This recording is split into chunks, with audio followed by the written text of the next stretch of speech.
Okay, we're going to begin here shortly.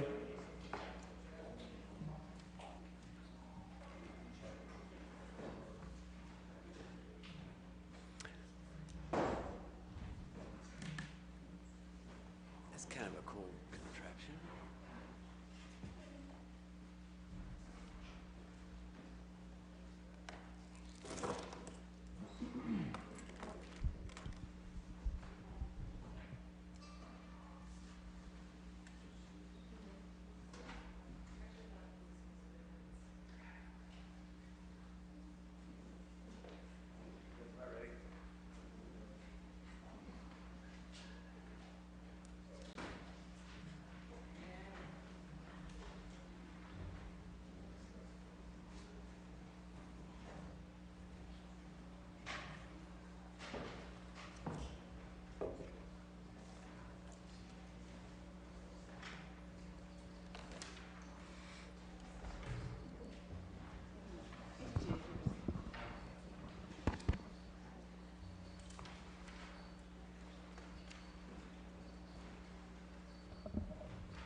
Okay, just to let everyone know the ground rules, if you will. What I'd like to do is after each section, save questions and comments after each section. This is a kind of a long process, so let's kind of like be respectful of everyone's time. What we'll do then is people can ask questions. So with that, welcome everyone. I assume we're recording. 1 second here. I want to make sure that the clerk is in the chair so we can make sure this is being documented for historic purposes. Are we ready?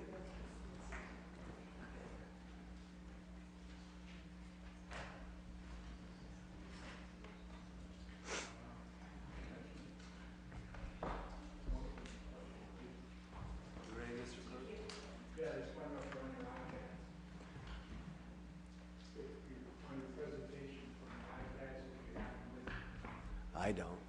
We have hard copies, but I see one or two, yeah. Yeah.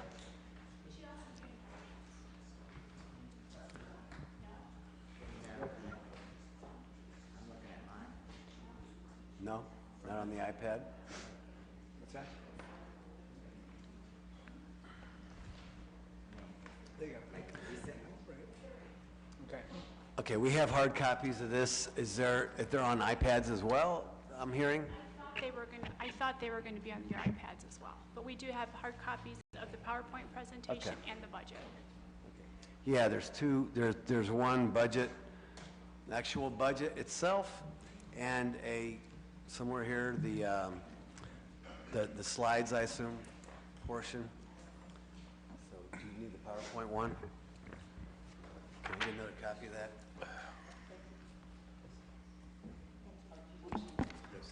Okay, thank you very much. I think we're ready to start. So with that, if everyone's had their coffee, then we'll begin. I don't know who's going to kick this thing off, but Director Segedy. All right, good afternoon, everyone. Thanks for attending this special meeting to go through the budget. As you know, this is phase 1 of 2, so we'll do this again next week. I'm Jason Segedy, Planning Director. Just a couple quick words before we start the presentation. The capital budget's really one of the most important strategic tools that we have to grow and develop the city. And as you know, Mayor Horrigan's objective of growing to 250,000 by 2050 is one of our lodestars that we're going after. A lot of the projects that are in this budget help both make the city more attractive and to attract people here, make our great neighborhoods great places to live. We're working hard to improve the economic climate in the city with the Great Streets program, focus on public space with the Akron Parks Challenge, as well as the Civic Commons. You heard the presentation, some of you earlier, on the Civic Commons. So all the projects in this budget really do work to improve quality of life here in the city. As with all budgets, it's critical that we be good stewards of the resources with which we've been entrusted. Part of that good stewardship, I can vouch for the staff here that a lot of red ink went into preparing the budget that you see before you today, so we really do work hard to prioritize projects even before they get to this stage. Just a quick word, I can't say enough good things for the safety and streets income tax. All Akronites, all of ourselves included, have seen the tangible benefits of that. We were able to open 2 brand new fire stations last year, continue to be able to invest in the police department and equipment, as well as paving over 50 miles of streets. So we're on track again to raise about $15.8 million in 2020 through that safety and streets income tax. So really, without further ado, I'll turn it over to the long-range planning staff to take you through the presentation. Very good. If you could please introduce yourselves. Good afternoon. My name's Helen Tomick. I am the Long Range Planning Manager, and with me, is this on? Yeah. I believe so. And with me is Jim Ashley. He is the, what is your title? Capital Investment Program Administrator. Minnesota Vikings fan. And Yeah.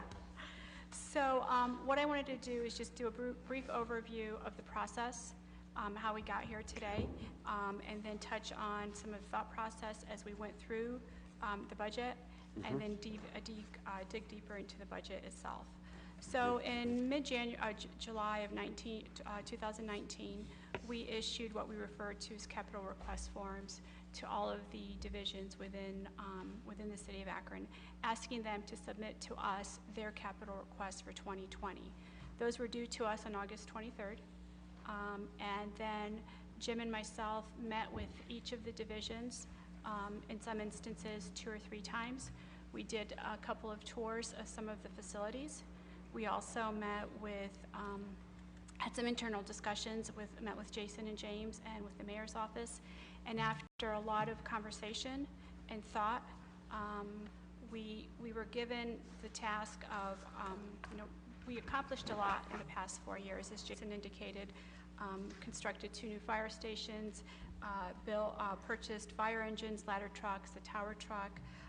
Over the past 4 years, we've resurfaced 140 miles of roads, purchased over 150 police vehicles, gear replacement for both our fire folks and the police department.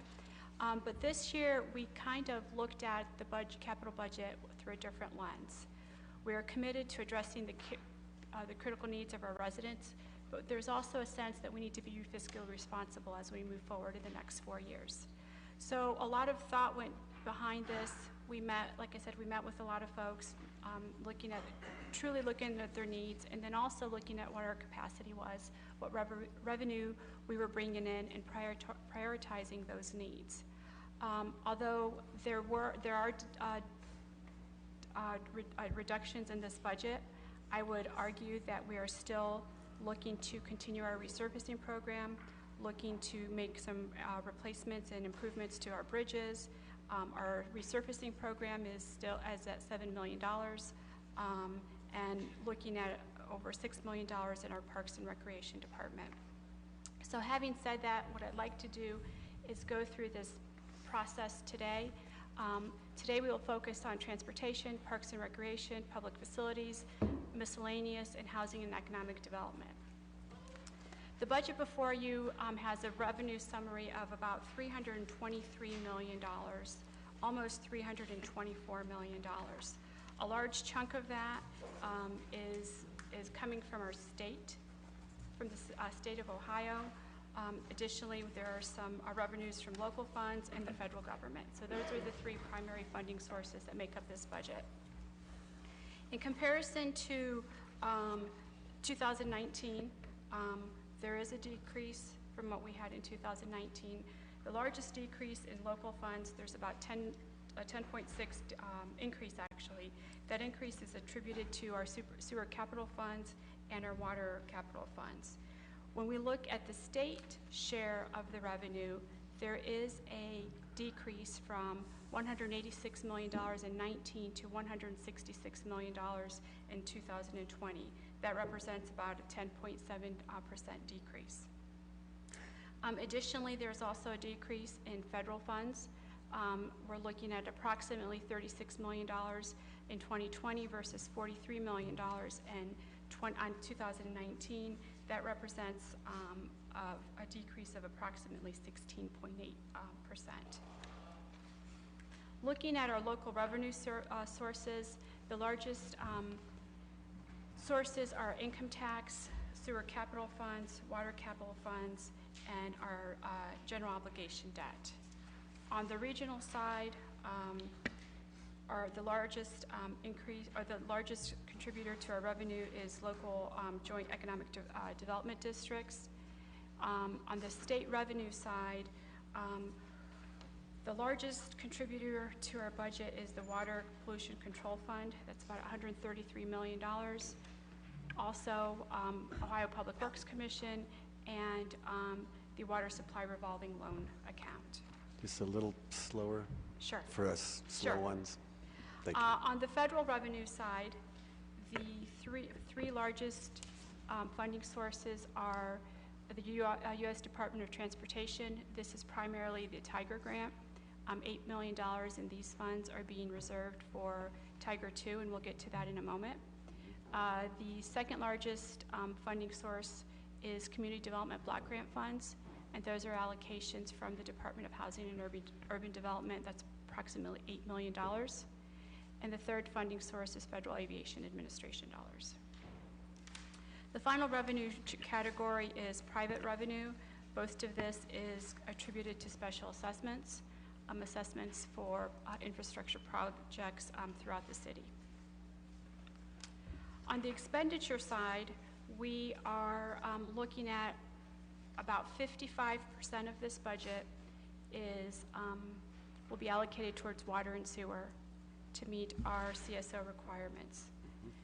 The second largest expenditure would miscellaneous, and we'll get to that a little bit more detail as we move through the presentation.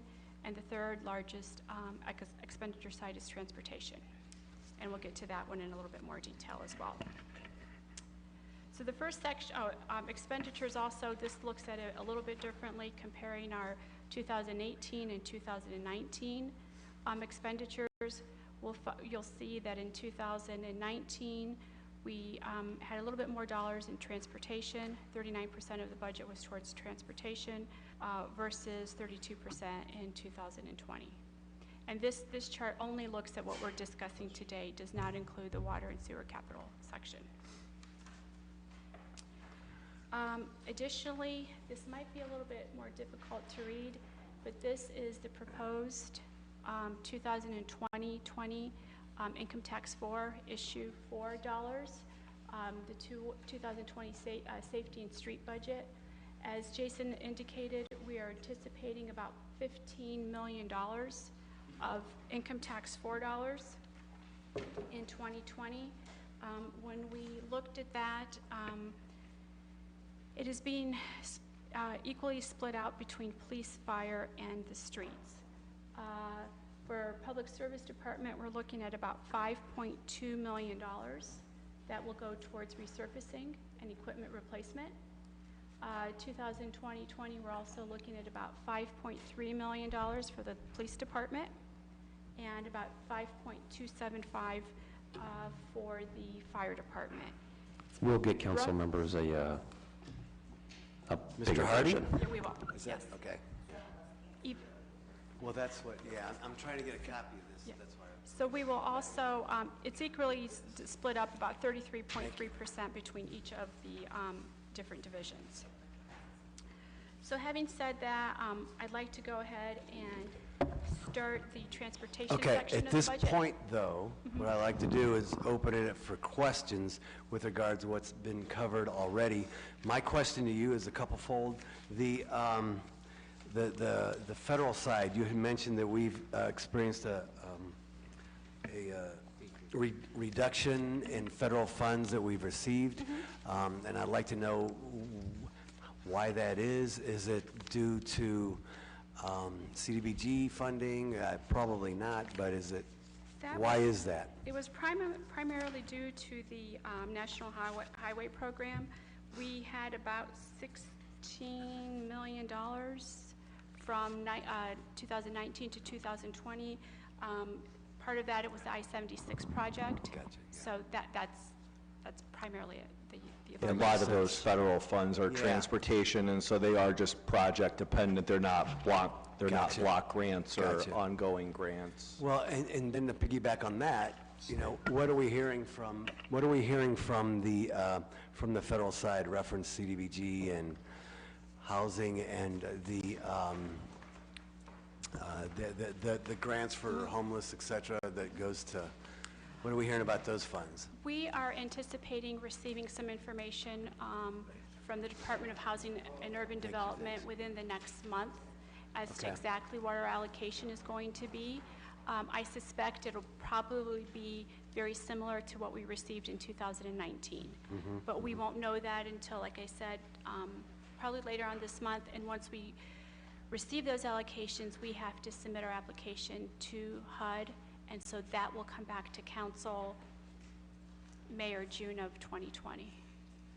Okay, very good. In terms of debt service,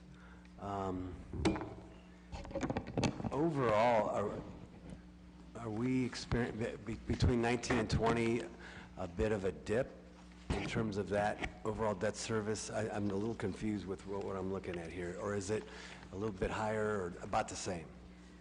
So, And does it include utilities? well, that's I can make an attempt. Steve, Mr. Frigger just stepped outside. So overall, there is downward pressure on this capital budget and likely next year's budget as our debt service years, our highest debt service years are going to be this year and next year.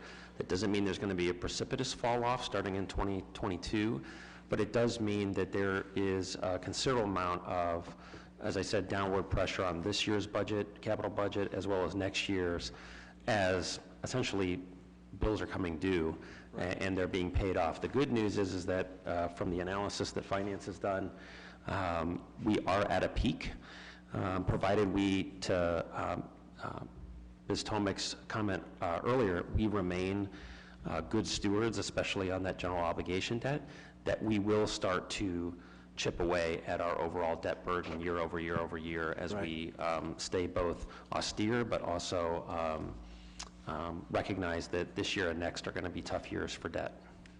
Thank you. So the other, just to piggyback on that, in terms of issuing new debt, we are about $2 million. We project in issuing $2 million less debt in 2020 than we did in 2019. Yeah, and then that's why I was a little confused on Yeah. the numbers. Yeah. The other question here that I have, I'm sorry, I'll be done shortly. On the private revenue side, it's a pretty good sum. What's that attributable to? Private. 3.5. That, I would have to look at our numbers. I think it was, the increase was on the judge side of our allocation. Okay. I can confirm that and get Okay. back to you. Fine, no problem. Thank you very much. And I'd like to remind council that whenever we go over this, and we go line by line, know this, and that is everything that we look at, what's going to happen before February 15th, I believe, we're going to pass this overall budget plan. However, though, before anything here that we approve before the 15th, we will see a separate piece of legislation on every item within this budget. So that's important to note as well. And some of these numbers, obviously, as we all know with a budget, they will change and shift over time. As grants, as monies from the feds and the state, ebb and flow, that's part of the deal. So I'm going to try to make sure everybody gets their questions answered. And I notice you first. Okay, well, first, kind of like the question about the federal, the state funding is also going down. Do you want to explain that a little bit or elaborate on that?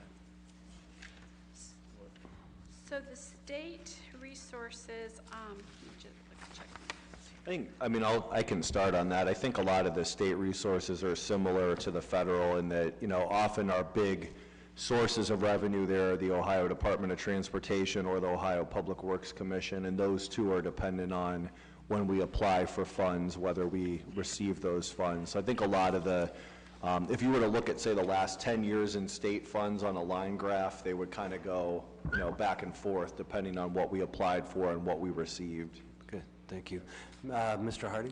And just to piggyback on that, an additional overarching theme to keep in mind that we tried to do a little differently this year is that the things found, the line items in this budget, we have and you should have a reasonable expectation they're actually going to happen in 2020.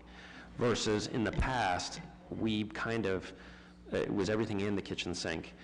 We are getting back to more 5-year long-range planning so that we, to everything we've been saying, are better stewards and making sure that we plan more effectively as to making sure these projects actually get done in a reasonable amount of time. So some of that dip that you're seeing, in addition to what we've said on the state and federal transportation funding side, is an intent of trying to present a clearer picture of what is actually going to happen in 2020 versus what we hope to happen in 2020.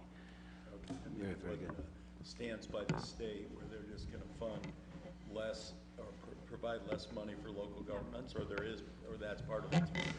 I don't see any significant decrease or concern for that right now at either the state or the federal level. It's just really more about how we've planned and how we've budgeted, and some projects wrapping up. Okay, one more question. Okay. Chair, let's go. The water and sewer, is that 66% of the expenditures, or is that 55.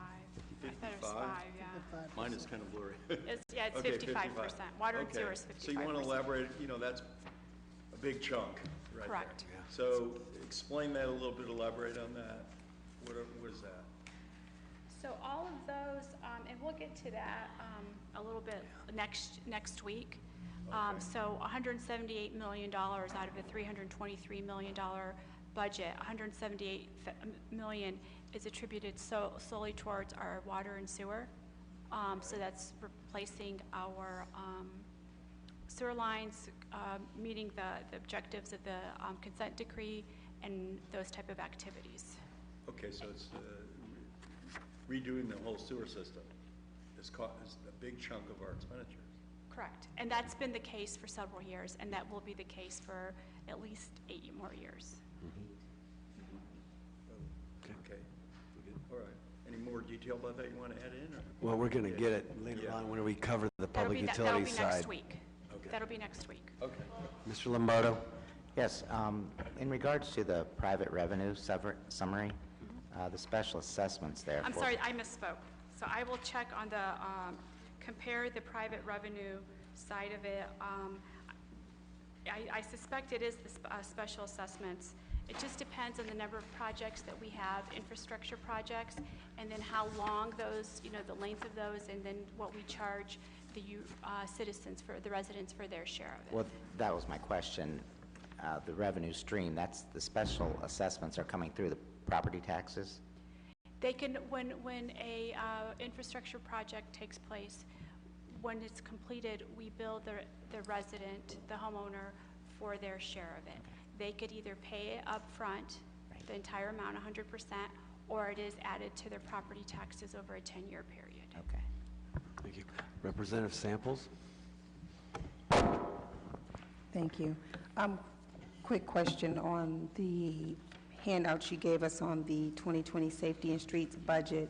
I've noticed on here collectively between Akron Police and Akron Fire on these, one for computer-aided CAD, and then the other one is a line item for financing for Akron Fire Station 2 for a CAD system, and then the other one is for Police Department CAD system. Is there a reason why these are going to be billed separately, or charged separately? And I thought our CAD system was a combined system, because when I'm looking at it, it's like $2 million. It is a combined system, but we charged, and I don't remember the distribution, I think 30% to fire and 70% to police. so it's broken out by what we perceived as the utilization rate. Mr. Fricker, do you want to add more to that? Yeah, because we are showing the three separate components of issue 4, police, fire, and roads, when we created that issue 4 summary page, we are showing the amounts separate. So when we did the CAD system, we actually issued debt in 2018, and police and fire will respectively use a portion of their issue 4 funds in 2020 to pay back that debt over a 5-year period. Okay. Yeah. Okay, thank you. Thank you. Anyone else have any questions? Ms. Amobian? Yes. We're required every year to spend 27% of our budget, local budget, on capital improvements. That is correct, right? Correct. And then I see that we are doing 33% from local funds. So that 6% is what we can attribute it to the levy dollars, the new dollars, So as revenue. Is that how that would break out? local funds, the income tax, I'll go back to that sheet. Well, Helen's looking that up, and she can confirm this, but I think those are measuring two different things. So, for example, if we got a huge infusion of federal and state funds, the local percentage of the whole budget might even drop to, say, 18%, but that's independent of whether we would be spending 27% of our local, if that sounds right. But are we required to spend 27? I remember there was a citizen down here that asked that question. We are required to spend 27%. Yes. And then anything above that, Of our local income tax. Right. Of the base 2%, yes. right. And anything above that could be from the tax. Yes. Okay. The other question I have, Mr. Chair, community development block grant dollars, the the 8 mil, is that the total amount we're expecting to get this year?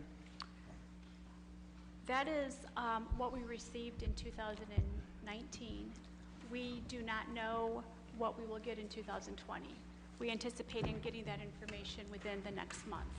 HUD won't release that data, I was told mid to late February. Okay. So we're just kind of budgeting for nothing Correct. less than what we Correct. got last year? Yep, and as indicated earlier, that will come back, the entire consolidated plan will be presented to council in May or June of 2020. Okay. And I did have the same question about the private revenue. You can give us a breakout of that at some point, what you're referring to? The private, yeah, we Yeah. should get that. One, if I may, Mr. Chairman, one Yes, comment Mr. just Hardy. on the private line. Some of those are philanthropic asks or corporate support or things along those lines that either we're anticipating in 2020, have asked for but haven't gotten yet, or in some cases are committed. If it's committed, it's in the budget and we'll tell you who it is, but obviously if we haven't either asked yet or heard back, we just put private. But we are trying to get more non-city dollars into the capital budget on projects, specifically around parks. You'll see that. With the advent of the grant specialists that we have within the administration, that's a big focus, so that's good to see. Anyone else with any questions, reference this beginning section? Short of that, we'll now move on to transportation. Oh, Mr. Neal.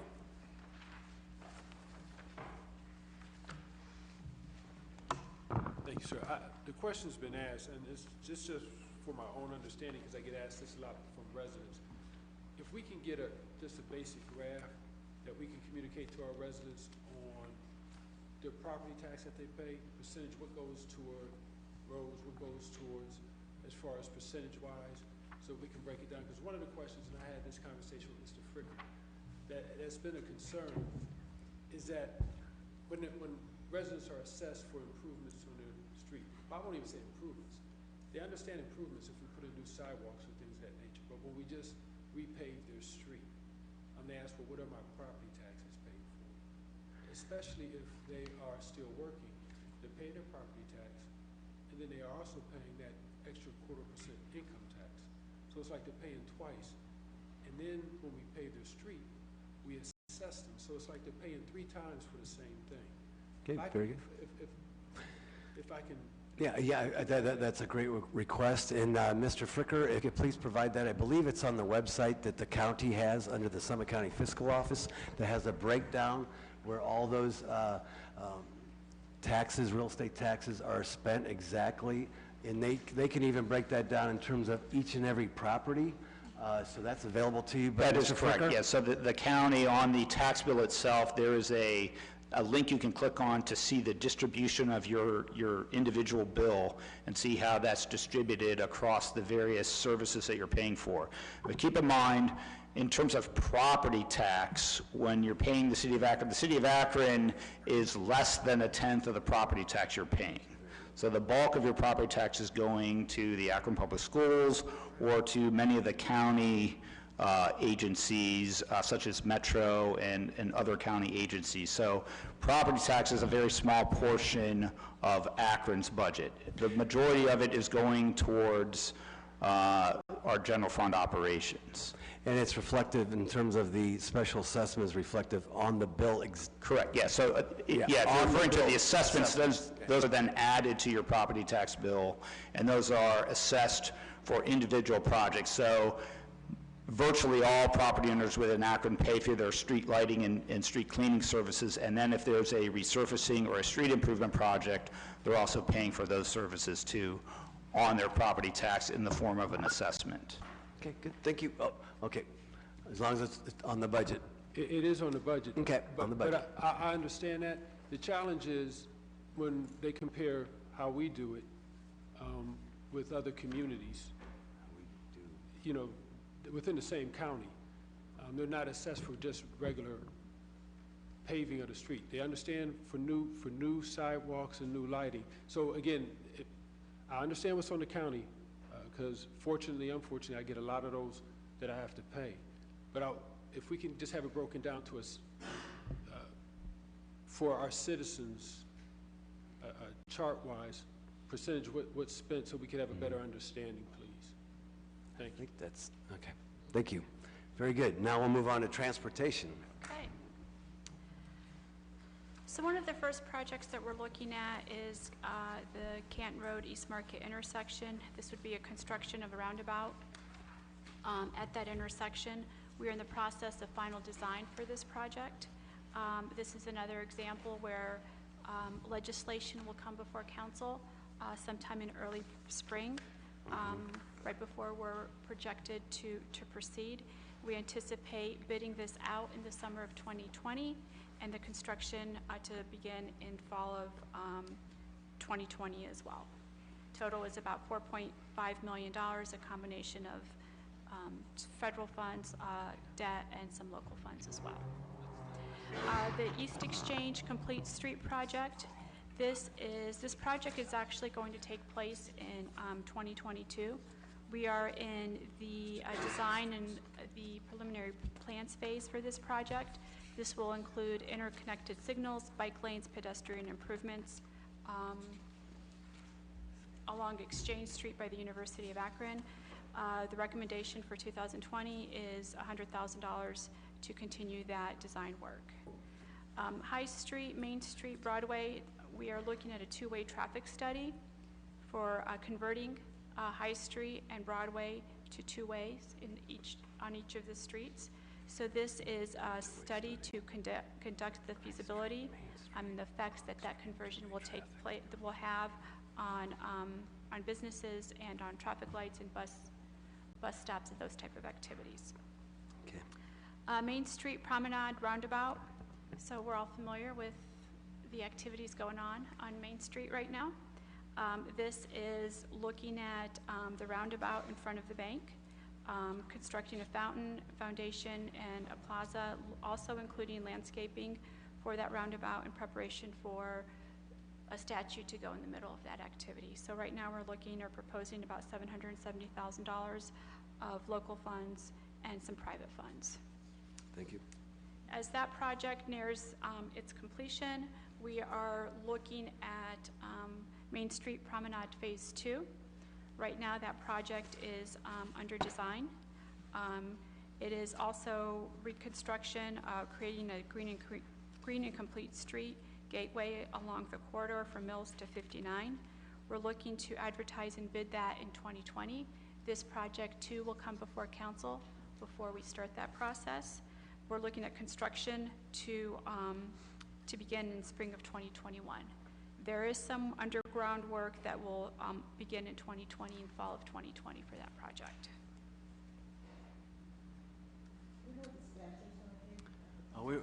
Mr. Movie, if you don't mind, we're going to wait till after we're done with transportation, then open it up to everyone. Go ahead, thank you. So an initiative as a result of our Great Streets program, we are also looking at a complete street project for North Main Street. This would go basically from bridge to bridge, from the Y Bridge to North Corporation Line in Cuyahoga Falls along North Main Street. This could include a road diet, bike lanes, signalization, paving, sidewalk, parking, and streetscape amenities. This particular line item is looking at some preliminary design work. As we submit applications or prepare to submit applications to our federal partners or state partners, we have to have something to show them. What do we want to do? So this work is looking at some design work and some studies of what that will look like and making our application stronger. So we're looking at about $315,000 in 2020. Okay. Mall Avenue improvements, this would be phase 1, South Hawkins to Snyder Park. This is to design a brick pavement reconstruction, as I said, from South Hawkins to Snyder Park. This work is also to be done ahead of a preparation for OPWC, that's Ohio Public Works Commission. So we want to make our application stronger. We are working on engineering to prepare that work and that application for us, and that application is due in will be due in July of 2020. Talmadge Avenue improvements. This was bid in 2019. Construction is to begin in May of 2020 and hopefully completed by the end of 2020. It's about $4.4 million for full improvements, including realignment of Dayton Street, lane reductions, upgrading of traffic signals, and sidewalks. Okay. Smith Road traffic study. We are looking with partnering with perhaps some surrounding communities and looking at a traffic study and conditions on Smith Road, along the Smith Road corridor, and looking at options of perhaps easing some traffic congestion along that route. Okay, go ahead. Let's cover bridges, and then we'll open up the questions. Bridges, Evans Avenue Bridge. This is a $3.8 million project. This is currently under construction. Carryover funds from previous years. This includes realigning Evans Avenue Bridge to provide grade separation along the railroad. We're anticipating completion in April of 2021. Goodyear Boulevard. This is a total design and total replacement of the Goodyear Boulevard Bridge. We are looking at preparing an OPWC application in 2021 and construction in 2022. So these funds would be to prepare designs for the engineering part of the project and submitting it along with our OPWC application. Princeton Street Bridge Aesthetics.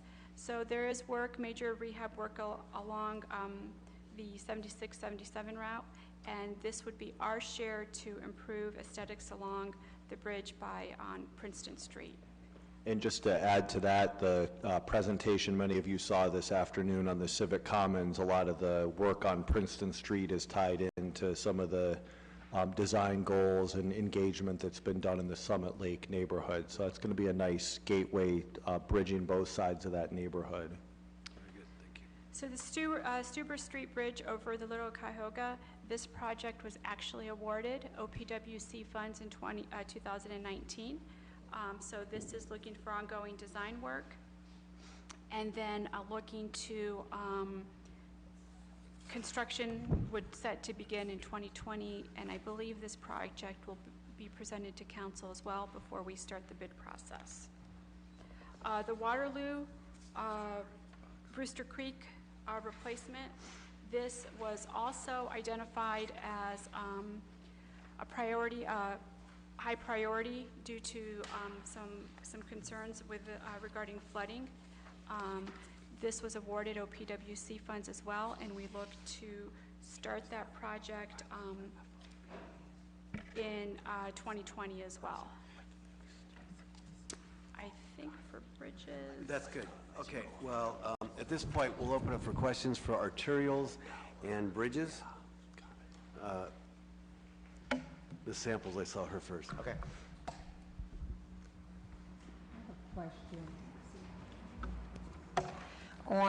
As we start at the beginning of here, I'm underlining where it says design. I'm just trying to get some clarity on design versus study versus design plus construction, because as I add this up, just on design cost alone, this is not design and construct, just design, we're almost $600,000. And then when I look at the study, this is just a study, we're at $125,000. Now, the only one I see that says design and construct together is the Stuber Street one, but I believe that's a carryover from last year. Yeah. So what's the amount from last year that's actually carrying over this year? Well, Helen's looking at the amount. So when you see study, that's, I'd use the example of the two-way conversion of Broadway and High. So it's, a study is to see what would be the traffic impacts, the pedestrian impacts of doing something on the street, whatever that intervention might be. Design is actually hiring the team or our team here, figuring out, based on that study, how the street would actually look and design it from that perspective, and then construction is obviously building it. So I get that. That's, yeah. I get that, but what I'm saying is, as when I'm looking at Stuber Street, it has design and construct together. Seems almost like we would save the city more money if we're trying to do them together instead of separately, because it seems like we do a lot of design, a lot of study, then we have to come back the next year, and now we're talking about constructing. Is there a way where we can try to figure out a way where we can combine the two, or is there two different firms we're talking about here? No, I think this is where council can be particularly helpful with our state legislators on the way we get money. So to Helen's point earlier, a lot of these buckets of funding, you have to have either a study or a design at a certain percentage before you can apply, and then you're scored according to that design. So it's a bit of a chicken and egg thing that we have to go through this route, but again, if the processes change, we could certainly look at that. Okay, all right, thank you. Okay, Mr. Lombardo, then Mr. Swirsky. Yes, in regards to the Main Street Promenade roundabout, was that to continue the study, those monies there? And along with the North Main Street, were those study monies only? I missed it. So North Main Street would be, that's a new project, so that would be study only. And as indicated, that study would also include some preliminary design work to make our application stronger.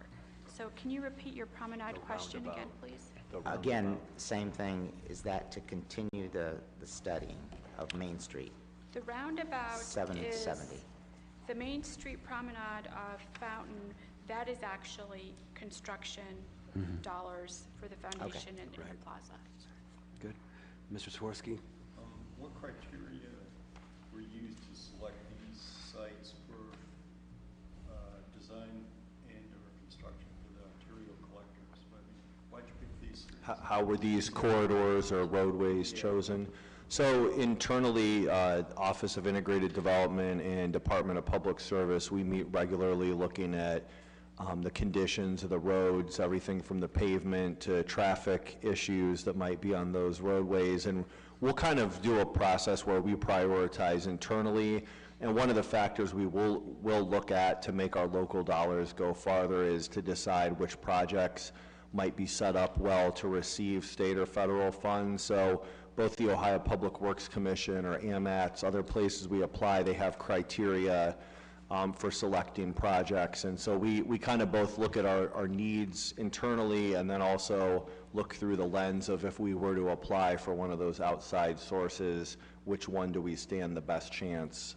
So I guess in a nutshell, that's how we'll generally come up with the projects. Okay, I would like to suggest for the future that there sometimes at least be considered other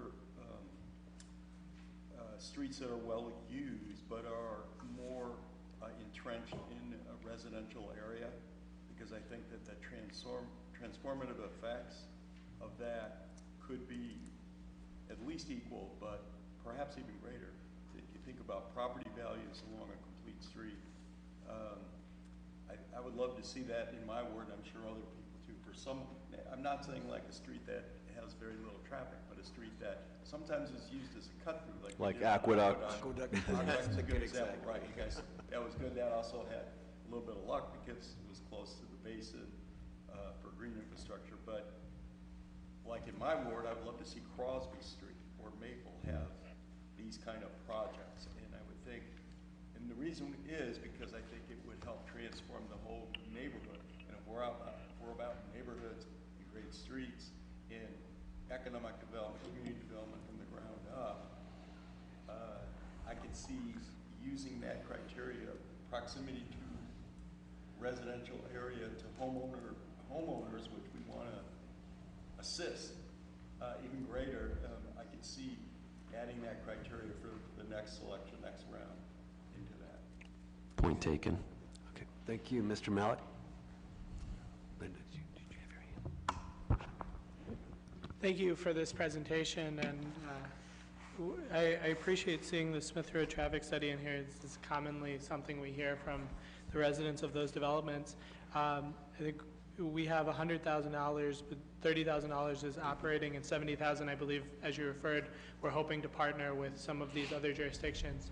In the event that we don't get to $70,000 from these other jurisdictions, do we have confidence that we're going to be able to find those $70,000 other ways and be able to complete this year?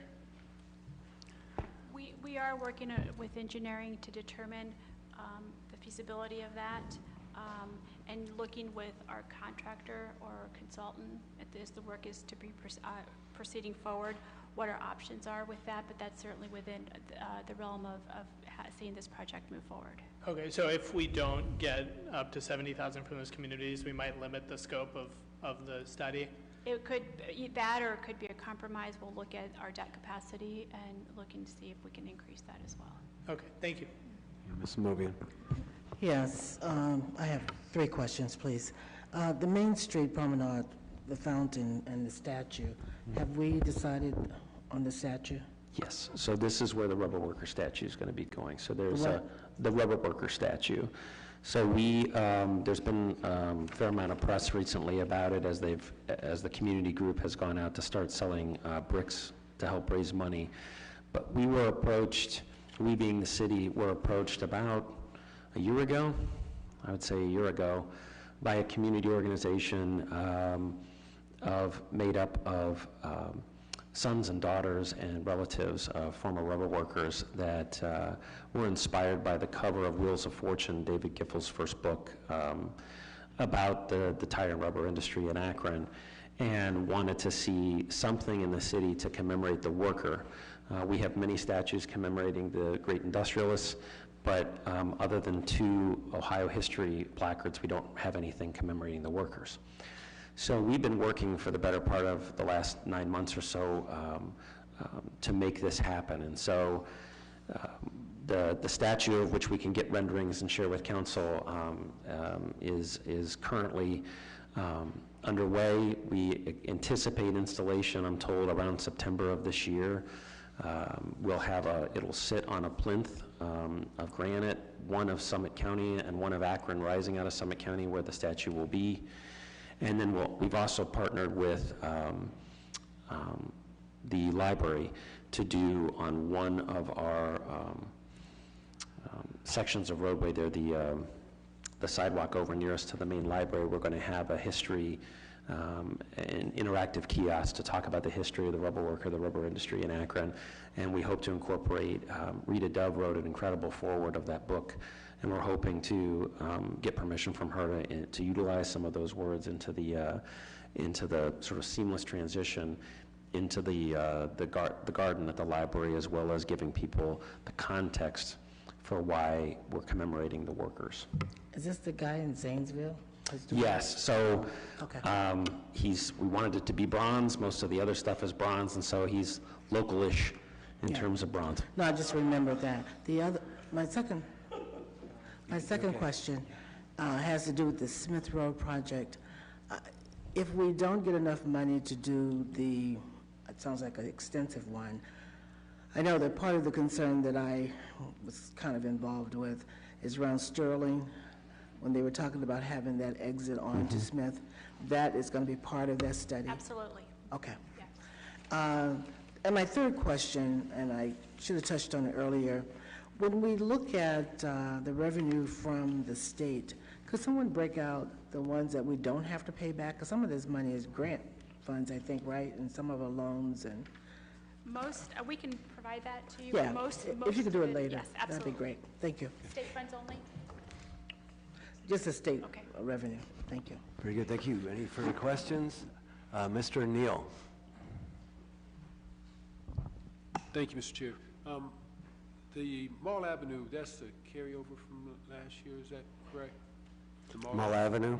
The money, as Helen indicated, we wanted to take a closer look at that project to try to set it up to score as well as possible at the Ohio Public Works Commission. So some of that design's going to maybe change the limits of the project or look at ways. Sometimes there's a strategy to how you apply, and you get points for traffic volume and things like that. So part of what's in here is to do some more study and set that up for a good application. Well, I appreciate that. I mean, I know you've been real attentive to it. My question is this.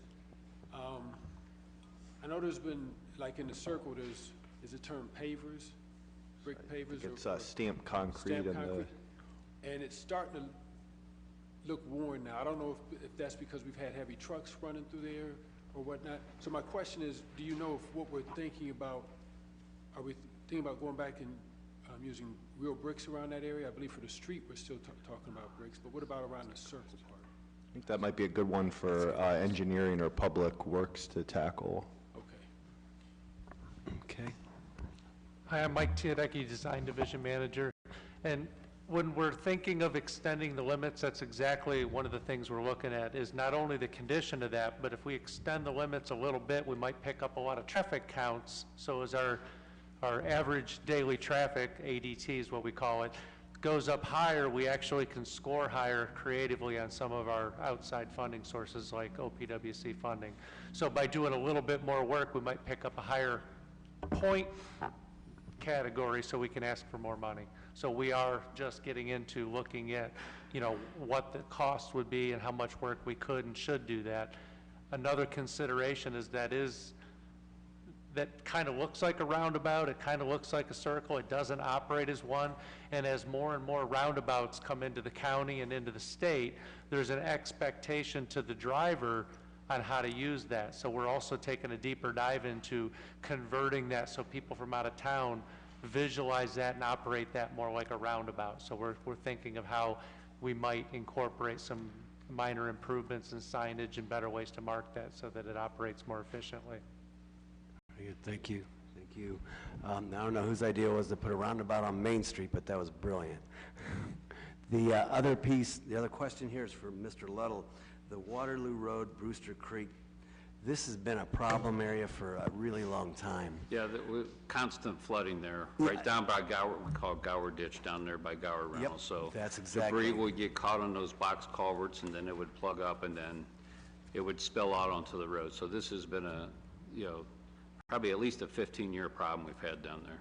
Yeah, so this improvement's greatly We're needed. hoping this is going to be adequate enough to It's kind of like the Stuber Bridge. Debris gets caught at that bridge too, so the reconstruction will get the pillars out of the middle of the waterway. That's why we're reconstructing that bridge also. Thank you. Yep. Good. Looking forward to that. That's great. We'll go on to expressways at this point, short of any questions. So, Very okay. To the US 224 Route 241, this would be new signal equipment looking to upgrade the signalization. This is a federally funded project. We're looking to bid this out and begin construction sometime in 2020. US Route 224 resurfacing. This is a project from the Ohio Department of Transportation. It's a $1.5 million project. Of this, our share, the ODOT share is $1.3 million. So this is just one of those instances that some of these state and federal projects, we refer to a 90-10, 80-20 share. Our share is usually the 10 or 20%, and the feds or the state are the 80% share. So this is one of those projects where our share, our matching share is about $200,000. Next project is the 4th Street improvements. This is a $1 million project, full improvements along from Kenmore Boulevard to Maryland Avenue on 4th Street. This includes a new asphalt pavement and concrete and curb, gutter, sidewalk, and drive aprons. This is another project where we submitted funding to the Ohio Public Works Commission that was approved. So the OPWC share is about $900,000, and then looking at our share and the sewer capital fund as well. And this one is also looking to begin construction in spring or summer of 2020. Second section of the transportation project is the resurfacing program. So we are projecting $7 million in the resurfacing program. This will be covered primarily through issue $4. And then also, for the first time in quite a while, we will not be issuing debt for our resurfacing program. What we did this year is, with influx of new gas tax monies, we are substituting the debt that we had for these line items with gas tax money and income tax 4. So this, all of our resurfacing program in 2020 will be paid with cash resources. That was a nice example of a state fund actually going up. Yeah, and I would just thank, again, all the members of City Council and the people of the City of Akron, not just for the issue $4, but also I know many of you around this horseshoe helped around the gas tax conversation, and you can see it working. I mean, the fact that we have enormously increased our resurfacing program, and now we're at a point where we've increased it and we're issuing no debt, we're paying cash each year, is incredible. And it's the testament to the work everybody here over many, many years. Thank you. So the recommendation is for arterial collector streets about $2.4 million, the micro resurfacing program about $165,000, partial depth resurfacing about $100,000, preventive maintenance $150,000, our residential resurfacing about $4 million, and unimproved street resurfacing about $206,000. And this is another example where in the coming weeks, you will start seeing legislation come before you with more information of exactly what streets we're looking to resurface in 2020. I don't know if Mr. Hall or Mr. Luddle want to add anything else to that? Well, I mean, just to piggyback on that, as you've seen in the last 2 years, paving 54 miles each year, what it's done to the improvement of our roads. I mean, before the passage of issue 4, a lot of our streets were, lack of better terms, like minefields. So we knew it'd take about 4 years to really make a difference, just to bring them up to a fair or good rating. We're still not there yet, but we're expecting another 54 miles this year, and with the other funds that engineering is cobbled up, like what we brought to you today, the Waterloo Road, another 3.5 miles, we're making a big difference in our roadway. Before issue 4, we had $2 million in there, and we were issuing debt for that. So, like James said, with the extra gas tax and issue 4, $7 million and no debt, which is a testament to all of you and everybody that worked on that. Thank you. Ms. Tomic? Go ahead. Let's go ahead to, all the way up to, Parks and Recreation. We'll Okay. keep on going. Okay. So we just talked about the resurfacing program is funded through the City of Akron. A second component of the resurfacing program is reaching out to our federal partners. So we have 4 projects, or 3 projects that are funded in partnership with the feds or through AMATs, and then a 4th one that is through the Ohio Department of Transportation. The first one I'd like to touch on is the South Hawkins Avenue resurfacing. This would be resurfacing on South Hawkins from Iona to Mall, and that is scheduled to take place in this year. Legislation should be coming this week or in the near future, but this is an example where it's probably about a 50-50 split between local funds and the federal funds. East Waterloo Road 1 and 2, that was presented to council earlier today. This is Waterloo 1 is resurfacing from Manchester Road to Glenmount, and then resurfacing phase 2 is Glenmount to Kelly Avenue. So it's almost a total of $2.3 million.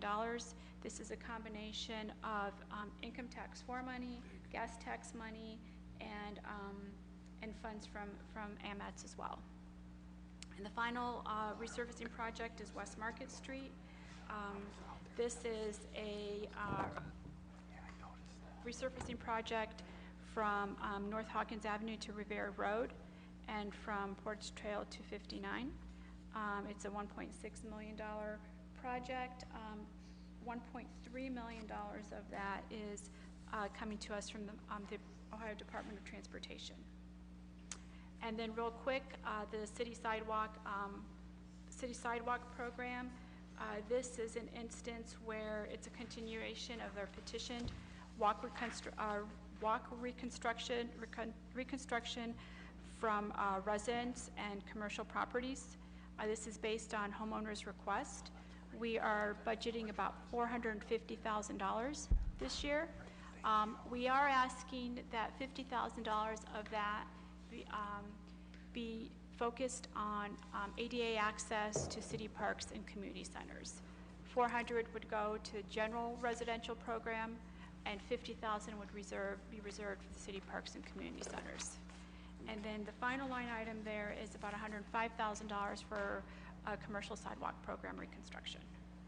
105,000, did you say? Yes. Okay, very good.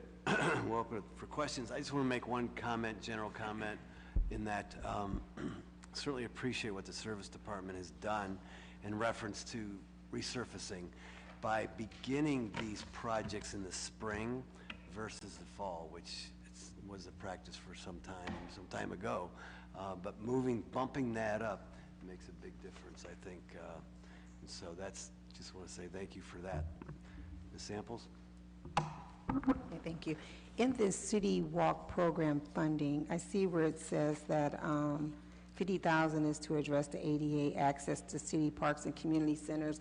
Is there any kind of strategic plan to install ADA access across the city? Because we have a lot of residents who are in wheelchairs, and when I think about my residents that come over from Collison Tower trying to get over to the plaza, and they're like in the street because there's no way for them to get off sidewalks, trying to get across the street is very dangerous because it's such a high traffic area.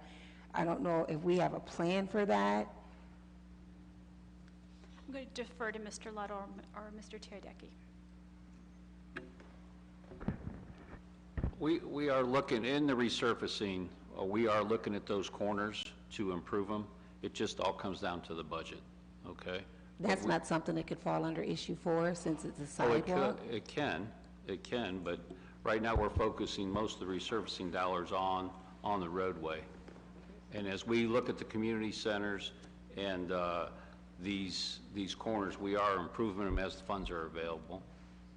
Okay, I would like us to try to keep that in mind because we have a lot of residents who are wheelchair accessible, and that just concerns me greatly across the city, not just there, but even down here where you see the residents from the Mayflower in their wheelchairs, and there's no way for them to get from one side of the street to the other because it's hard for them to get off, and that's very concerning. And then the last question, when we're looking at this budget, I see all the resurfacing program in arterial collector streets.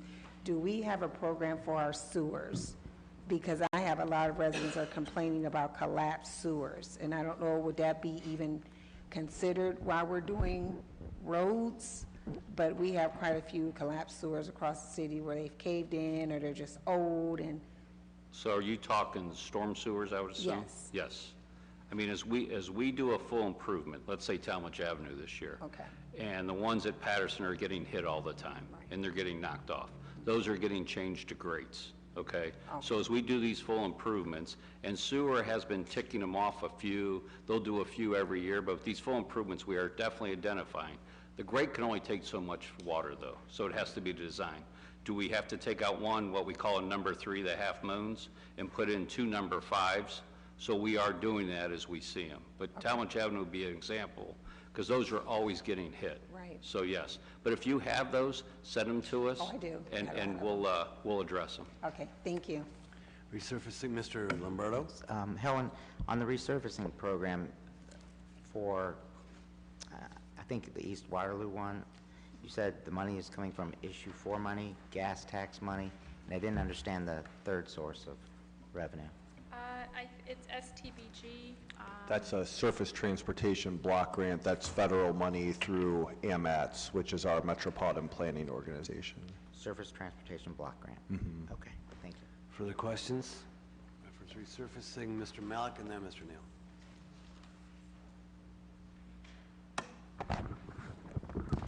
With regard to the 2 different sections of Market Street, do we know if there's a timetable as to when those might happen? Fall of 2020. Okay. And then I was looking with regard, I know in 2019 there was a separate line item for concrete. Is that included in residential, or is it just, something that with the budget we? With the budget this year, what we're going to try to do with the resurfacing is some micro resurfacing. So we recently, in Green did this, they actually did some they did a grinding of concrete streets and did an overlay. Now, some of our streets are just too far gone. I mean, if there's so much displacement of the slabs, we cannot do that, but we are going to try that this year, where we're going to take a couple test cases, and what you do, you mill down a little bit of the concrete, you put down a reflective mat, they call it, so it keeps that cracking from coming up through, and then we'll resurface over top of it. Okay, thank you. Asphalt? You're welcome.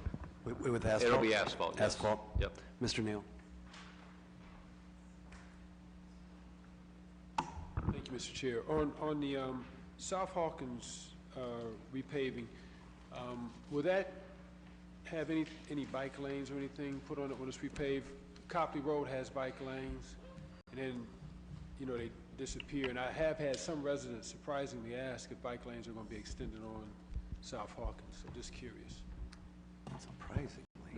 With that road, we're actually currently in design right now for that section. It is a mill and fill, and we're putting back the pavement markings. We're actually working with our traffic engineering and OID to find out if traffic counts allow us to reduce some lanes in some of those sections and try and incorporate that extra space into a bike lane. So I don't have an answer for you yet, but we will be bringing this to council, and I'll try and get a better idea so that when we introduce that to council, I'll have an answer for you on that. Okay, thank you. And then I have one more question. You said paving, but it's a sidewalk question. Okay, that's fine. Yeah, that's cool. Okay, and on the sidewalk, I mean, there's one thing that's glaring, and I'm sure Mr. Swirsky sees this when I look at those pictures. No trees. And so I'm wondering if we can have like where the residents don't have to ask, because we know the benefit of trees as far as deterring crime, of course helping with our water conservation. And I know sometimes residents have to ask, but there's some areas where so much has been done, it has really changed the complexion of the neighborhood because all the trees are gone. So is there some way where the trees can be automatic or? Yes. No, I'm so glad you brought it up. We're going to touch on it a little bit later, but we are actually in the process, as part of OID's metrics, as you know, tree canopy is one of those key metrics. So we'll be bringing to council a presentation hopefully in March of our overall priority planting plan in conjunction with the Tree Commission and others. But to answer your question emphatically, yes, we want to just proactively start to look at trees, working again with Service and John Malish, the city arborist, to make sure that we are putting trees in, but also trees that are not going to disrupt the sidewalk or any of those things. We know how to do that, but we are enthusiastic about being proactive, so yes. I can't stress enough about that. Thank you for mentioning that our arborist they've taken the time to go out and actually measure devil strips, for lack of a better term, and right away areas to make sure that we plant the right kind of tree, which is important because I think there's a lot of folks out there, you know, we've had a posture of late with engineering in terms of replacing a couple slabs and whacking the tree, but whenever we now think through what kind of tree to plant, and that's important whenever you talk to your constituents, reference sidewalks and sidewalk replacement. So I'm relating to the trees and how it relates to sidewalk. Main Street is using some pretty high-tech soil that is a Cornell-based design soil that we're using in and around the trees that gives the root system the ability to expand without heaving the sidewalk. Other communities have used it. It's been very successful. So all of Main Street is utilizing that, and Engineering Bureau is actually working with OID, and particularly John Malish, to start replacing some of the soils where we know we're putting trees in under the sidewalk with this newer type of soil, because you have to fill in with something. If we put in the correct soils, 20 years from now, these bigger trees will have less impact on the sidewalk. Thanks, cool. Mr. Swirsky. So the economic benefits of trees is an underlying principle of future development. Yes, it is. And We believe well that. recognized by the staff and in your department. Absolutely. Everybody cool? All right, we're going to go to Parks and Recreation. And I'm going to defer to Mr. Ashley. Okay. Minnesota Vikings. Thank you. The first project, Akron Parks Challenge, $300,000, design and construction of recommended parks improvements identified by the Akron Parks Collaborative through the Akron Parks Challenge grant program. This will be the third year of our grants. The first two slides are showing new play areas at Chestnut Ridge and Reservoir Park that happen through this program. Other parks that have been winners so far, Cadillac Park, Park East, and Elizabeth Park. The next round for applications will be this April. Okay. The second item is the Canal Park Stadium improvements. These are miscellaneous improvements to Canal Park Stadium. It includes sports netting extending from the dugouts to the foul poles. The Ohio House introduced a bill just last week that would require all major minor league stadiums to extend their netting by spring of 2021. The Cleveland Indians are extending their netting this spring as well. Glendale Steps, the city is seeking, this is $40,000, the city is seeking matching grant from the Ohio Historic Preservation Office for an assessment and renovation plan for the Glendale Steps. The steps were built in the 1930s under the WPA program. They extend from South Walnut Street down approximately 200 feet to Glendale Avenue. The Good Park Golf Course improvements. There have been no major renovations over the past 20 years at Good Park. We're looking at improvements that may include bunkers, cart paths, clubhouse, and equipment. And then the next slide. The next two projects are related to the proposed gorge dam removal. The first one is for contaminated sediments, and this is a Ohio ODNR and US EPA grant to provide for management of the gorge dam contaminated sediments to facilitate the removal of the dam. The plan is to have those deposited in Cascade Valley Park. And then the second project from the EPA for $345,000 is that the City of Akron will apply and manage for a Great Lakes Restoration Initiative grant for the design of the dam removal. And the City of Akron is doing the in-house work on that grant.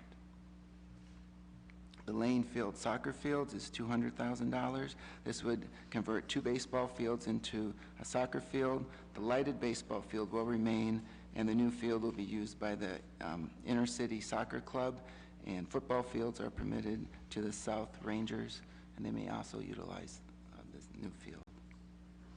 That facility was built in 2003 for $2.5 million, and the change in demand now for baseball versus soccer is the reason that we're making these changes. 2003. The Lock 3 Vision Plan, $600,000. This is improvements to Lock 3, which was discussed earlier as part of the reimagining the Civic Commons in accordance to the plan. And some components of that will include repositioning of the stage and enhancing the hillside. Just interject right there, if I may. We will obviously bring back the Lock 3 Vision Plan to council and budget for approval, just like we did with Summit Lake today. The bulk of this is actually private, but the GO dollars we are going to be doing are to Councilwoman Sample's question earlier. This is for the design and construction documents for the first phase, but we will be bringing back this. We will be bringing this back comprehensively to council. Thank you. Miscellaneous parks and community centers at $225,000. These are small capital improvements at various city parks and community centers. In past years, this also supports the Akron Parks Challenge, Akron Parks Week, improvements by the Civic Commons, Kaboom Playground builds, as well as pool maintenance. And the next slide would be the Perkins Pool Bathhouse, $345,000 to rehab of that facility. The last major renovation at the pool was back in 1985. We did do upgrades to the mechanical room and the chemicals this past year, now that the pool is now being operated 6 days a week rather than just every other day as in the past. The next item is a Rubber City Heritage Trail, Phase 1. This would run from 3rd Avenue to Johnson Street. And we show a small amount here of $15,000.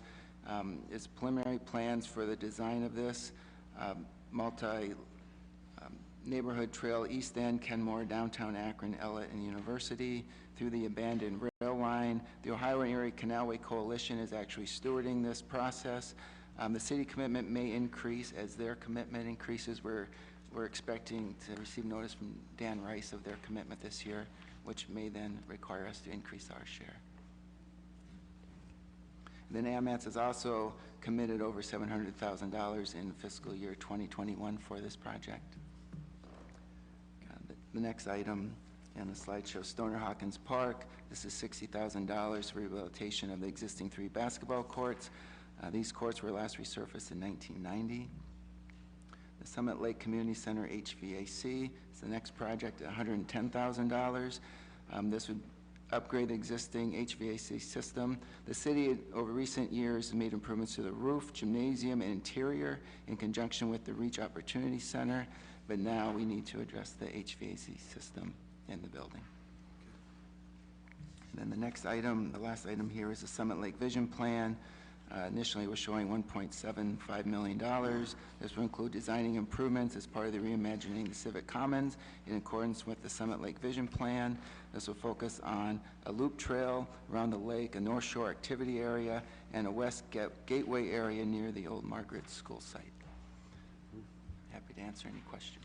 Well, I think at this point, let's go ahead and get through public facilities, and then we'll answer questions, and then we'll go on to miscellaneous. So, public facilities. The first 2 line items are improvements at the airport.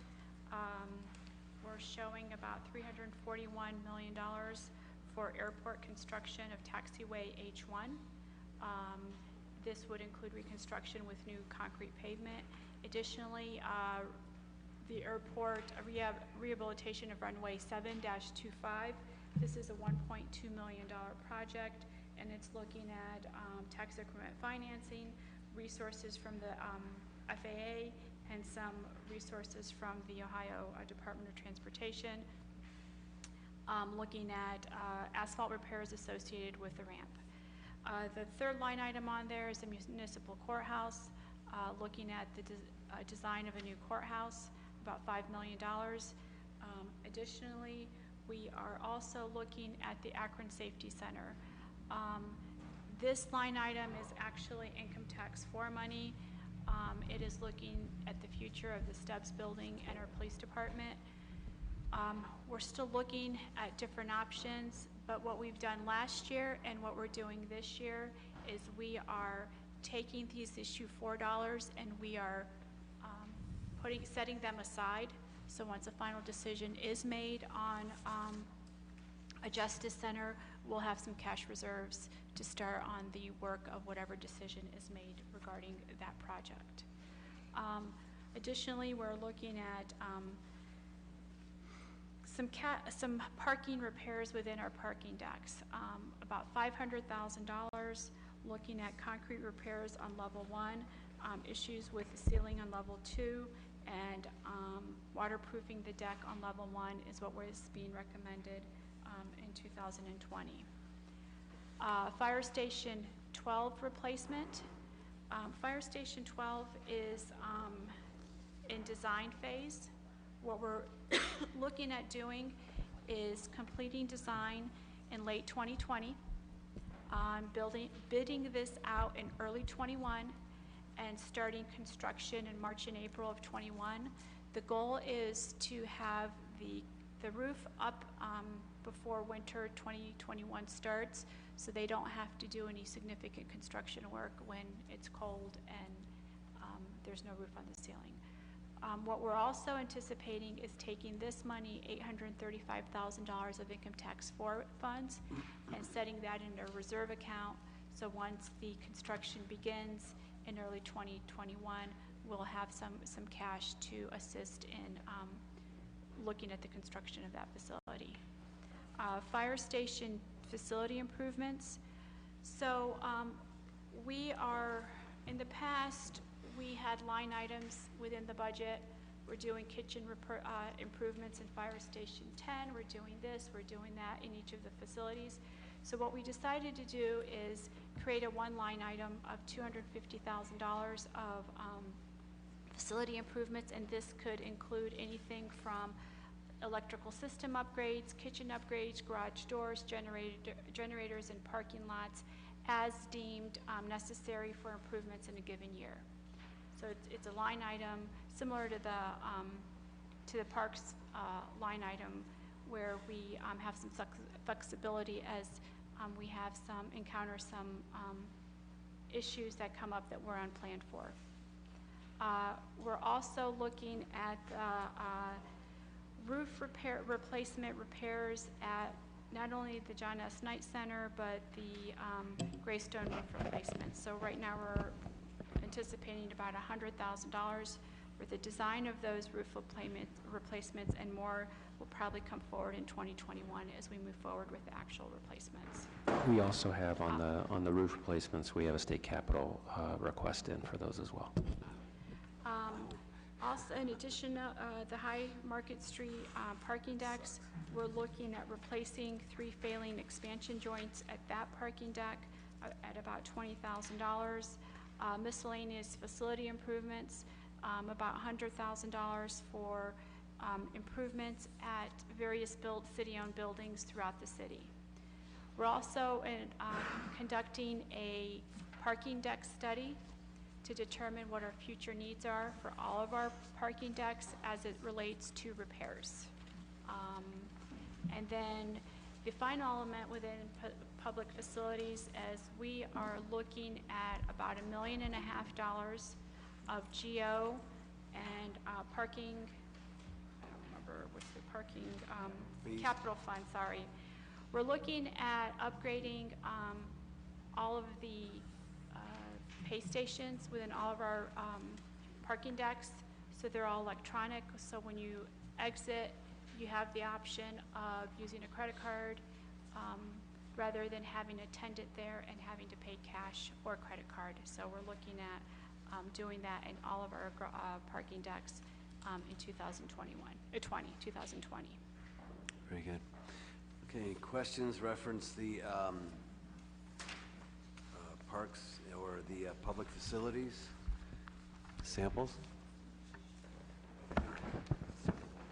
On the municipal courthouse, I see we have a design of a new courthouse. I thought we already did that.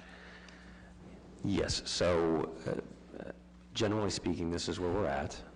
We're still assessing the best possible project from a cost perspective.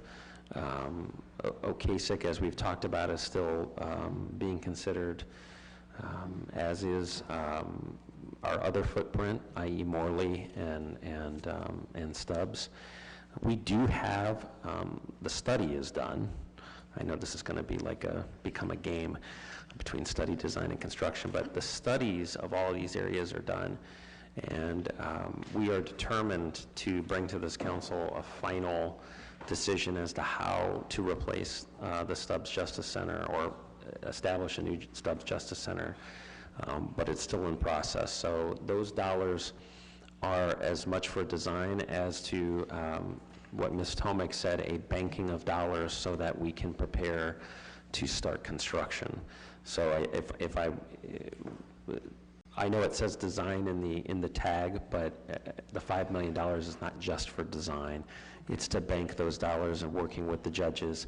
But again, to Chairman Fusco's point, we would be bringing back to council legislation and an overarching plan. But right now, OID and engineering are working together on trying to come to a resolution as to how we are going to replace the Stubbs Justice Center.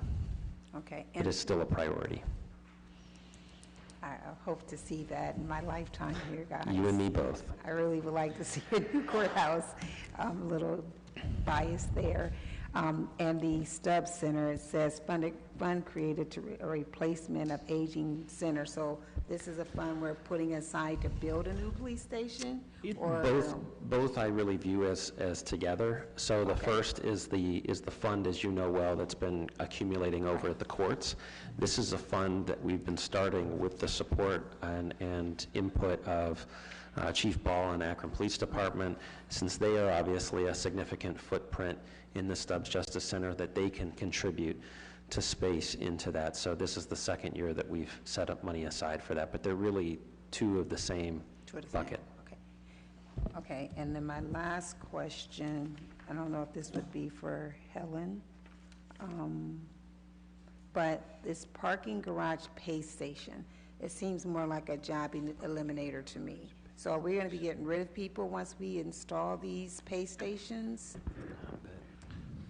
We currently do not have any city employees in those, ABM runs, so we've bid this contract out so they run it, and by their recommendations is upgrading these pay stations. People are looking for pay and lane, okay?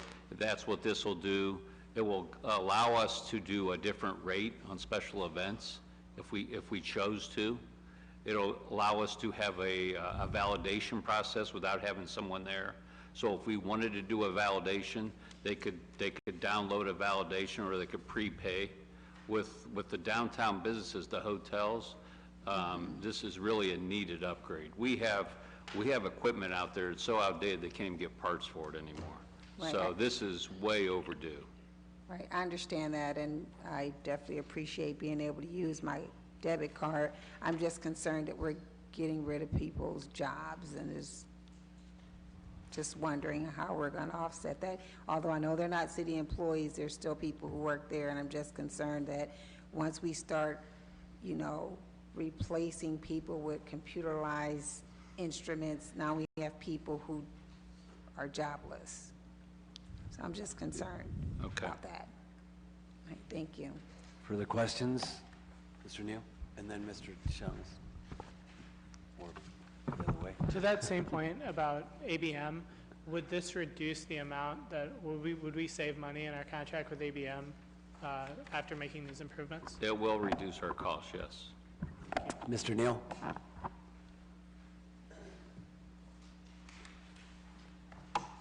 Thank you, Mr. Chair. I've got a couple questions. Mr. Ashley, I want to make sure I understood you. You said Hawkins Park hadn't been repaved since 1990? Yes. It's the last major Okay. I think I was talking to you or Mr. Hall. If we could get an idea of what the status is throughout the city of conditions, because it seems like if it wasn't for one of Akron's favorite sons, a lot of our courts would be in this condition. I didn't know. I knew it had been a long time. I didn't know it had been that long. also, I know a lot of the pocket parks within my ward, things like sliding boards, I don't know if there were teeter-totters, but things have been removed. If we can get an idea on what's been that impact throughout the city, and what is our plan to put those, restore those pocket parks? A lot of the equipment was removed because it no longer met federal regulations. We could absolutely do that. Okay. Yeah. Thank you. And then, in regards to, if I could just get a list on what's being projected for Good Park, just for my, and then with all this happening down at Summit Lake, we've had this conversation before. I know with Mr. Valley, we had a heavy conversation about the Summit Lake ballpark and the lighting there. Have we gotten any numbers on what that's going to cost, and when are we projected to put lights down there? Because with all that's happening, Yeah. and to my understanding, that was the crown jewel for softball leagues. It could potentially be a economic generator, opportunity to bring food trucks down there, the whole bit, but. It is definitely still on our priority list. In fact, we've communicated to Dan Rice and our partners on the Summit Lake project that we would like to see that a part of the investment at Summit Lake, that we can obviously put some of our $3 million commitment towards. The other thing to keep in mind, which I think is a welcome development, is that in addition to the Akron Public School baseball teams that utilize down there, and they still get priority, St. Vincent St. Mary baseball team has signed an agreement to make that their home field, and they've already made some impactful capital improvements. I haven't talked to their coach personally, but Melvin tells me their coach is a fan of night games, so I'm not giving up on maybe talking to them about participating if they want to stay and keep that as their home field, how we can partner on that. But yes, it is definitely a part of the Summit Lake master plan to do something about the lights. And I'm glad to hear, well, I'll get back to that point. Also, with us displacing Wobble from Perkins, and the West Akron Little League has merged with them because it was phasing out. But there are some needs at Erie Island as far as, I talked to the past president, Mike Deese. They need some bleachers. And I don't see anything on here. If we can, I know that was part of the conversation that we're going to try to make them whole in that transition. Bleachers for them. And then last but not least, I was going to ask this, when we make these park improvements, are we talking to APS and others to make sure that our changes are complementary so that we can improve our overall athletic infrastructure? Because my concern with Lane Field, with the soccer fields, I know we had a lot of conversation with inner city soccer and the Copley Road facility. My concern with what we're looking at Lane Field is that track down there, which I don't know. I would like to know when the last time that track was upgraded. That track is used by Buchtel, I believe by Kenmore Garfield. It's used by Emmanuel Christian Academy. It may be used by, I think it's used by Litchfield, it may be used by Firestone. I don't know if St. V still uses it. But that track, I talked to Denise Brandon, who runs West Akron Track, 20-year program. The asphalt track, she said, was patched in some areas with cement, so they can practice there, but they can't run any meets there. And of course, many members from the community use that track to walk. So my concern is, I know we were trying to come to some agreement with the inner city soccer program, but to make that investment at this point, when we have a facility that can be utilized out there at Copley Road for right now, and if after everything's done, we move that down there, I understand that, but with Buchtel having starting a middle school program, and will soon have their high school soccer program, that's good, but I don't need to tell you, because I've said it on this floor before, the Buchtel high school program was displaced by the way it was built. None of their high school programs technically can practice there. If you drive by, you see the football team practicing in what's now the front yard. So I believe that the, And just stick to the budget. okay. I understand Well, where you're I'm headed, yeah, I'm but sticking to the- I want my to stick to thing the is- budget. Well, because I asked, before this budget, I asked questions about what's the status of all of our athletic facilities? Wasn't able to get all that information in time. Because an investment like this on Lane Field right now, when we have a soccer facility, could be better utilized with the track at this time because it impacts not just the community down there, but several high schools and other members of the community that run down there. And last but not least, if and when we do take a look at that, they need a field house down there for that track area because right now, West Akron Track drives over to St. V to get their hurdles, or Bookto has to bring their hurdles over there to practice because there's no place to store any of that stuff down there. President Somerville? Thank you so much, Mr. Chair. Just wanted to comment in terms of the track at Lane Field. I think there is an opportunity in the future moving forward where we can work with APS to do that. So I think there's opportunity there. But in terms of any inner-city soccer, we already know that the fields on Copley Road are for game only. Inner-city soccer needs a home. They want a home. And they have decided that they want Lane Field to be their home. Lane Field is perfect for what inner-city soccer needs. They'll have ability not only to store their equipment, they'll have access to concession stands, and inner-city soccer will also be able to have some money come back to the organization as they maintain the fields as well. Thank you. Mr. Chairman? We have somebody else who'd like to say something. Mr. Hardy, I Just go back to you. Just to answer the other question on the bleachers, I am in contact with, or have been in contact with the Wobble leadership about moving the bleachers that are at Perkins over. We just need to, Services is working with us on that, but we'll take a look at that as this year as well, and the parks plan. So I want to make sure all council members, especially the new ones, know that, was it 2017, Mr. Ashley, that was completed, or 18? The inventory, the parks inventory. So in 2017, OID did a comprehensive inventory and status report, condition report of all of our parks, pocket parks, small, big, everything in between. We will make sure that a new copy gets in all of your mailboxes. It is online, but we'll make sure that that copy gets to all of you because it will help, I think, answer some of these questions about why here and not there and those types of things. And we'll go around the horn if somebody has a second question. I want to make sure everyone gets their first shot at it. Representative Connor has a question or comment. I just want to take a moment to thank the Parks Challenge. Goodyear Heights was the recipient at Reservoir Park, and I have never seen anything make a huge change in our neighborhoods. Jim Ashley, Chris Leto, the city was wonderful in working with that. And like Summit Lake, it was founded all on the neighbors. Surveys were done, door-to-door was done, so it was their input of what they wanted to see. The change has been phenomenal. It is so refreshing to see the kids playing there, and we've achieved our goals. Cyberman Elementary School will probably have their school picnic at their park right across the street. So thank you all for all of your support. Very good, thank you. And I have a special request for Good Park on holes 2 and 16. There's some trees that need to be removed. Any other comments? Are we good? Okay. Only two? Let's go. No, 2 holes. A lot of trees, though. Do you have more? Okay, Mr. Neal has one more. And to your point about Good Park, if I may, I know there's been some, using Mr. Freeman's words, some consternation about possibly putting a water,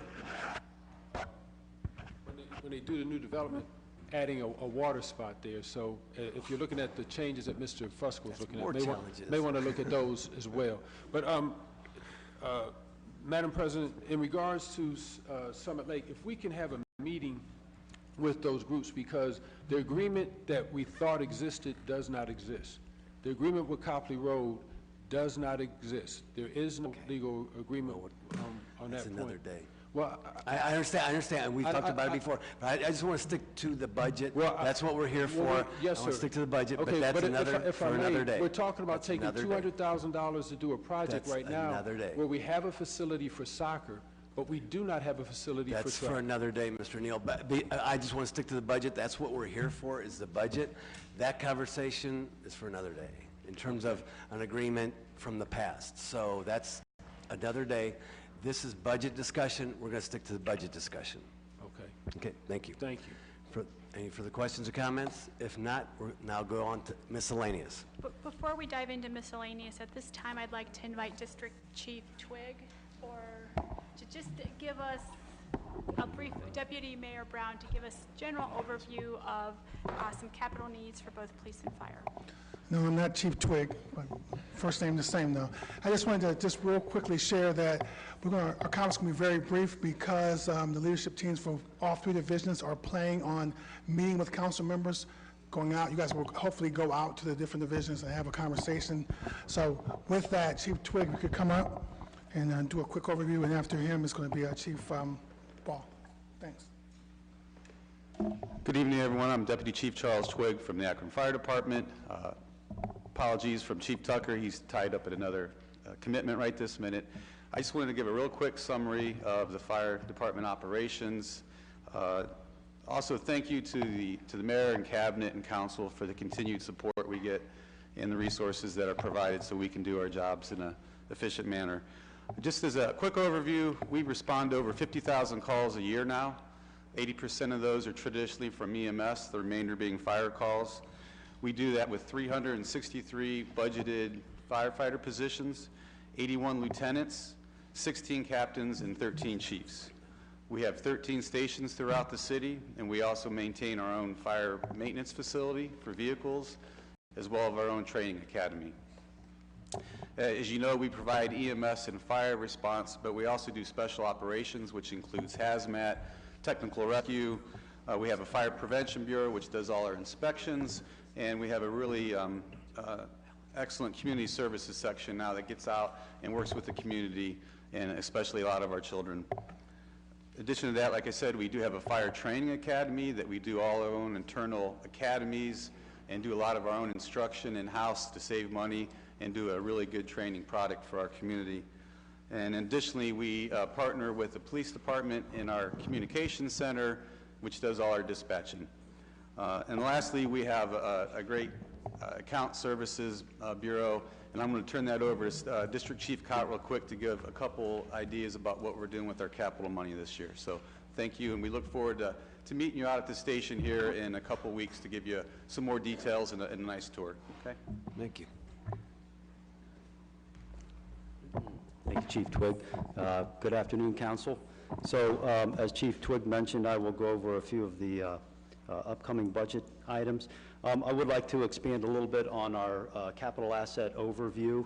We've talked about the new stations, but also to give you an idea of the emergency fleet that we have to maintain. We have 13 frontline fire engines, 6 reserve fire engines, 4 frontline ladder trucks, 2 reserve ladder trucks. We have 4 command vehicles, 14 frontline EMS units, and 8 reserve EMS units. And then we have a variety of specialty units such as hazmat, dive, trot, air truck, foam truck for our specialty teams. We also maintain a fleet of over 50 staff vehicles for non-emergency purposes such as fire prevention, community services. Along with the facilities and the vehicles that we have to maintain, we also have to make sure we have the latest fire industry specific equipment so we can do our jobs as efficiently as possible. And some examples of that are fire protective gear, self-contained breathing apparatus, air bottles, and thermal imagers. Speaking about the budget, I'd like to touch really quick upon a review of 2019's budget. Some of the things we accomplished, of course, the fire stations, but with the 2 new fire stations, we also have 11 other fire stations ranging in age from 25 to 100 years old. So as Helen Tomick mentioned earlier, we created the Fire Facility Improvement Program, and with that last year, we were able to put $165,000 into improvements in things such as window replacement, kitchen remodel, parking lot replacements, and repair of some deteriorating concrete aprons.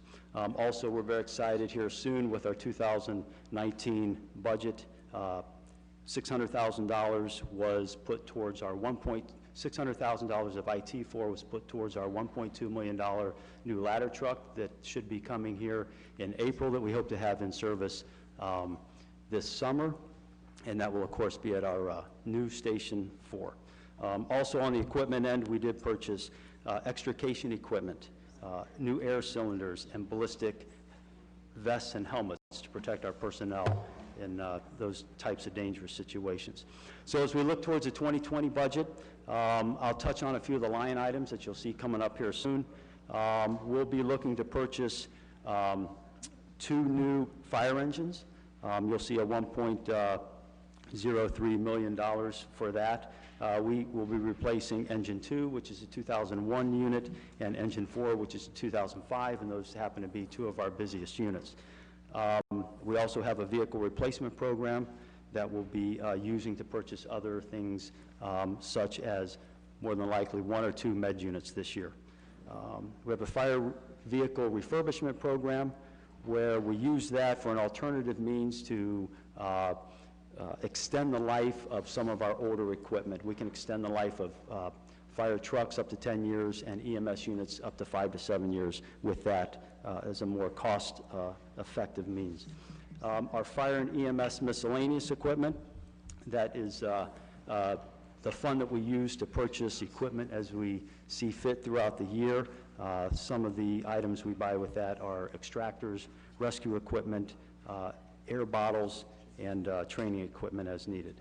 Also, the last one I'll touch on is our structural fire turnout gear.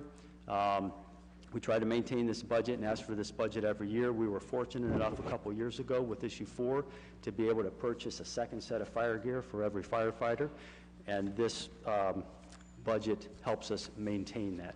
So we review that every year and make sure that everybody is in 2 good working sets of fire gear. So again, and I'd also like to mention that we also realize the difficulty is to provide funding for fire service and all the needs that we have, so we actively seek out grants. In 2018, we were awarded $600,000 in grants through FEMA. We put all that equipment into service in 2019, and we've also recently been awarded another $400,000, which we'll be using to get some equipment into service in 2020. Again, thank you for your continued support with all of our capital needs, and at this time, I'll hand it over to our police chief, Chief Ball. Thank you. Well, I think what we're going to do is we're going to go off the budget. Mr. Ashley, go ahead. Thank you very much. If you stick around, we'll have questions. Mr. Ashley? Okay. The first item on here is capital administration, $575,000. This is annual salaries and benefits, supplies, overhead for the capital planning division. The next item is the Akron financial system upgrade. This is $3 million, IT software and hardware upgrades for the entire city financial system. Includes some funds also for public space security cameras. Beyond the table is a $220,000 project. These are matching grants up to $20,000 for neighborhood organizations for small competitive projects which build neighbor collaboration. Debt service, Helen touched on earlier, at $43.8 million. These are the annual service obligation debt for the capital projects. As mentioned, includes safety forces bond funds of $1.2 million for fire stations 2, 4, and our CAD systems. Downtown beautification is $10,000, an annual program. Planning and maintaining flowering window boxes at Municipal Building, the Civic Mall, and the City Center. The equipment replacement, as shown on the slides, $3.76 million for fire, police, and public works annual replacement. Discussed last year, this was at $2.85 million, so it's an increase from 2019. The next slide, Chief Twigg talked about these miscellaneous fire expenses, so I believe all those were covered better by him than by me. And we'll go on to the police. We have police academy training of $525,000. This offsets the cost of reinstituting the Akron Police Department Basic Academy and hiring our new officers, and also allows for the continuation of the Citizens Academy. The police body-worn cameras purchase is $75,000. That's for additional body-worn cameras, licenses, and docks. And these are needed for the new officers hired late 2019 and early 2020, as well as the 12 neighborhood response team officers. Now, the next one is for the annual contract for the body-worn cameras at $160,000. This is year 3 of year 7 total for the body-worn camera contract with Akron, which allows us to equip all patrol officers with body-worn cameras. The police and fire CAD system is at $775,000, and that's a purchase price and the annual maintenance of the new Tyler CAD system to be used by the city Akron Safety Forces. The police gear replacement is $70,000. Miscellaneous equipment purchases for police officers, replacing SWAT technical body armor, past manufacturer's warranty, as well as tasers that are now non-repairable. It also includes gray shift and gray key tool to allow detectives to unlock iPhone and retrieve evidence. The police management software, hardware, and training implementation is at $220,000, and this improves effectiveness and efficiency of the management software and implementation programs. Includes an e-citation program to allow officers to generate traffic citations electronically and print them from their cruiser. And the last item on this slide is the police taser replacement equipment, which is at $80,000, which is year 2 of a 5-year contract, which allowed us to equip patrol officers with tasers. And all the items mentioned on this slide are funded through the issue 4 money. Okay, very good, thank you. Chief, would you like to say any comments reference the capital budget? Okay, very good. We're gonna host a training for new council members and those who weren't able to attend last year. We'll go over any of these things, any of the questions that you have in detail, who we are, what we do, how we work together. Perfect. We'll look forward to that. So today I think they want to Thank you. your program. Thank you, Chief. Thank you.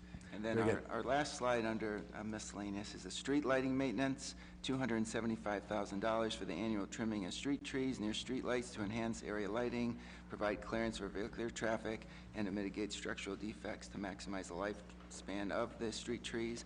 And that does include $75,000 for removal of dead and diseased trees. And the last item, the tree planting, is from the Akron Waterways placement, and this was mentioned earlier, $450,000. This replacement of trees due to work being performed by the Akron Waterways Renewed program. This replaces 2 trees for each tree removed on various projects. Very good. Let's go ahead and get through, say, housing, or I tell you what, yeah, this is kind of, any questions reference the miscellaneous at this time? Mr. Lombardo and then Ms. Samples. Yes, in regards to miscellaneous police, is there any monies available for the, for lack of better terms, the radar trailers? When's the last time those were purchased? Holds the current equipment?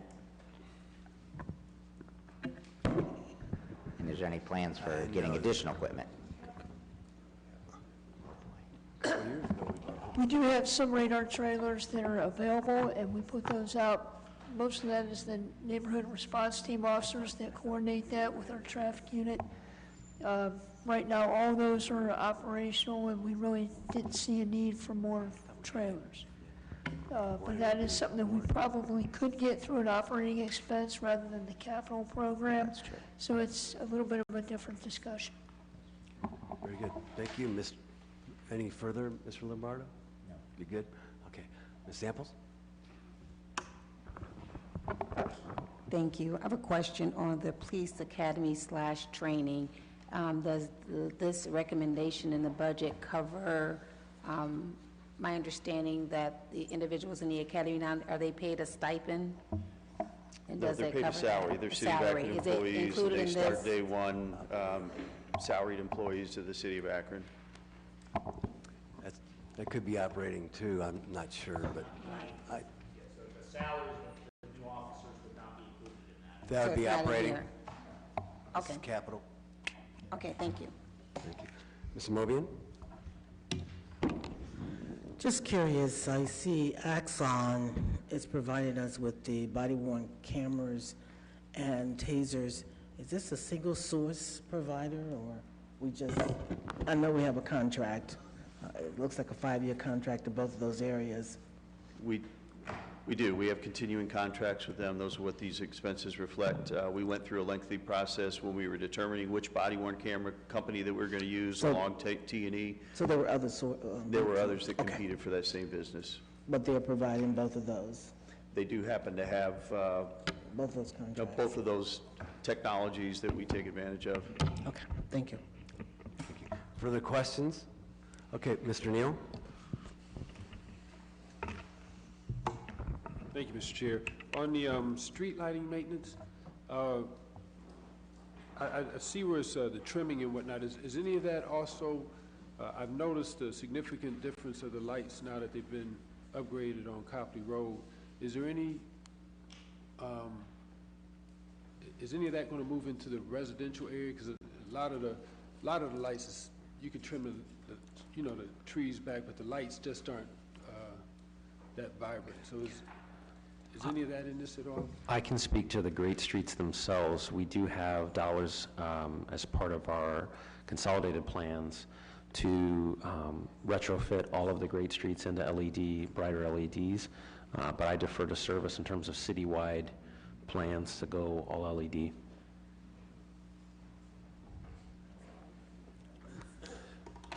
I mean, we trim trees, and we do have a contract with our arborists to trim these trees. There's 23,000 streetlights in the city of Akron.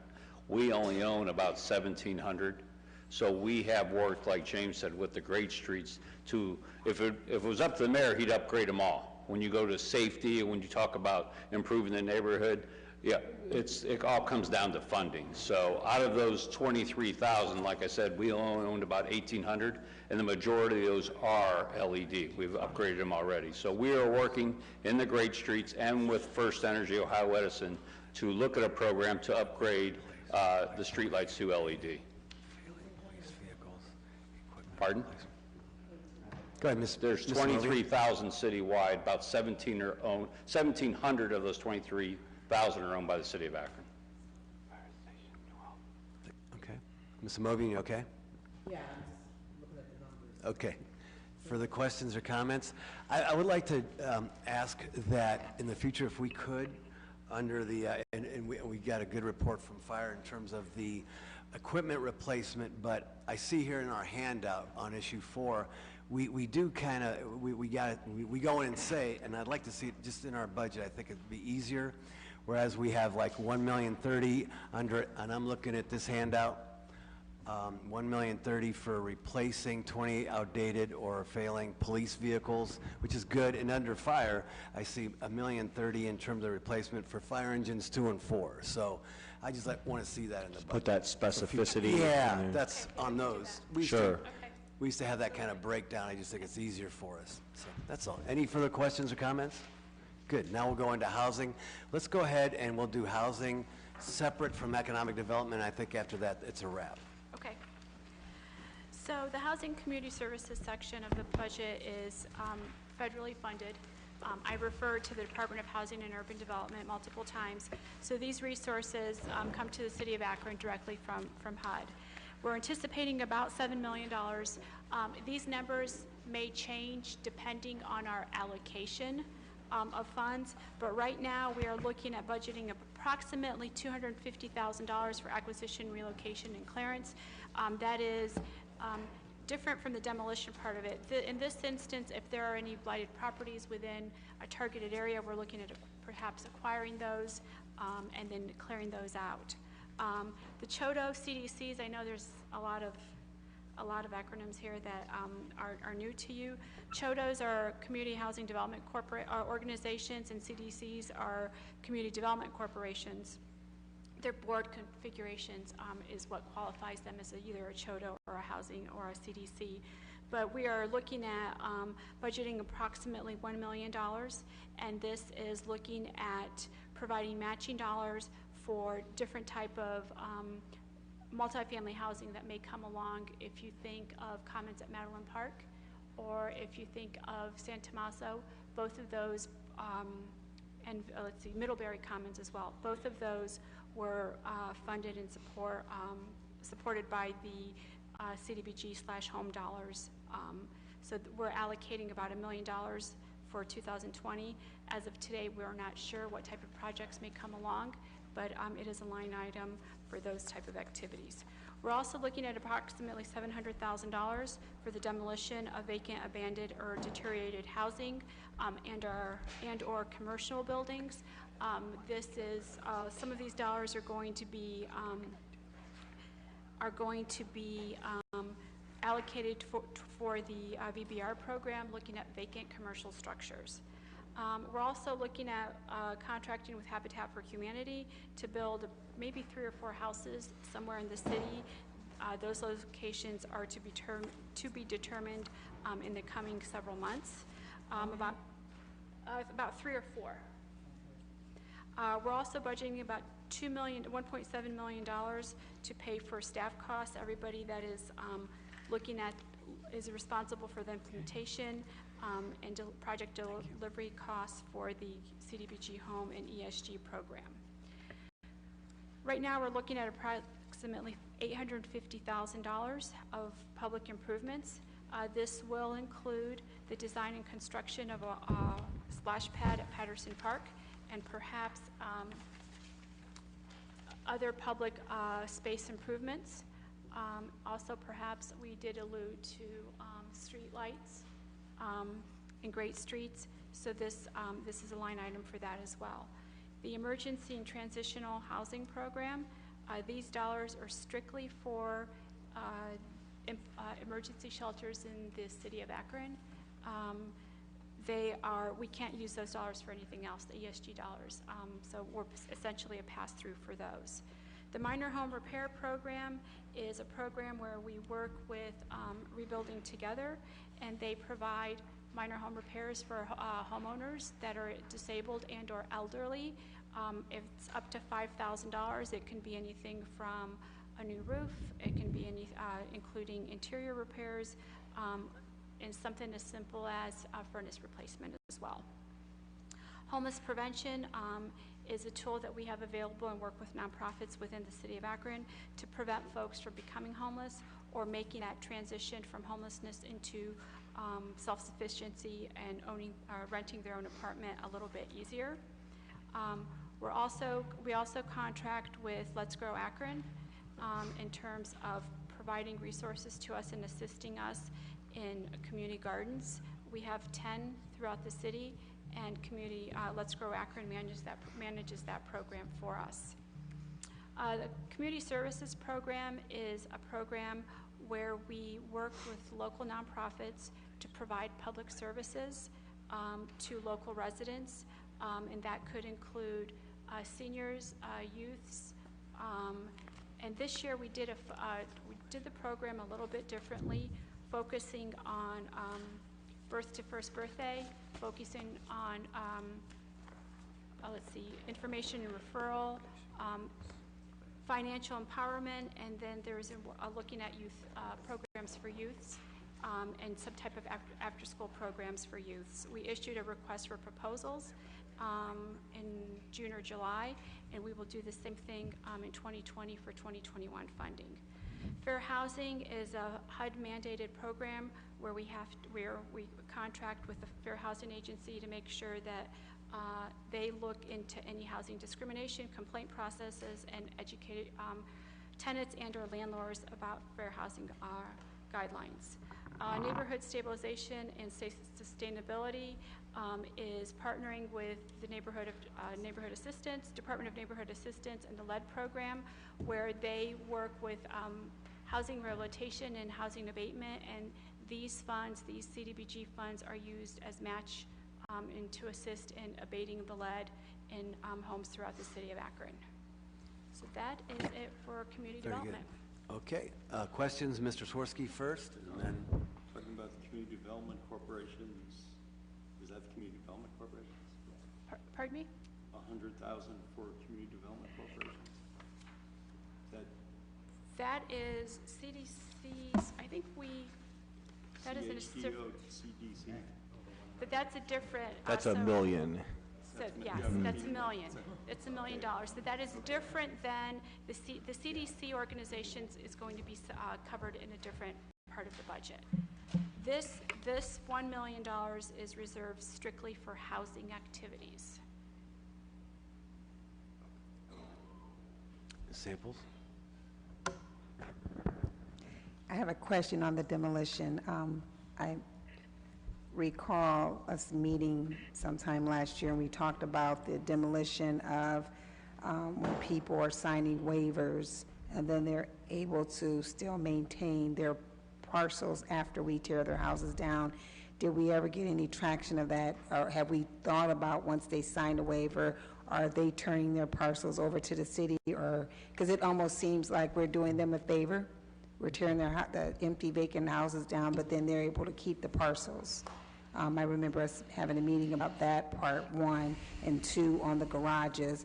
How much are we spending on tearing down garages of residents? That was another thing that we had met on. Like, if we can line item that out, I would really like to see what that looks like, and if you could speak to where we are on the demolition part and the waivers. So I'll defer to others on the waiver question specifically, as I wasn't in that meeting, but we have zeroed out the garages for this year, so we are no longer doing garages.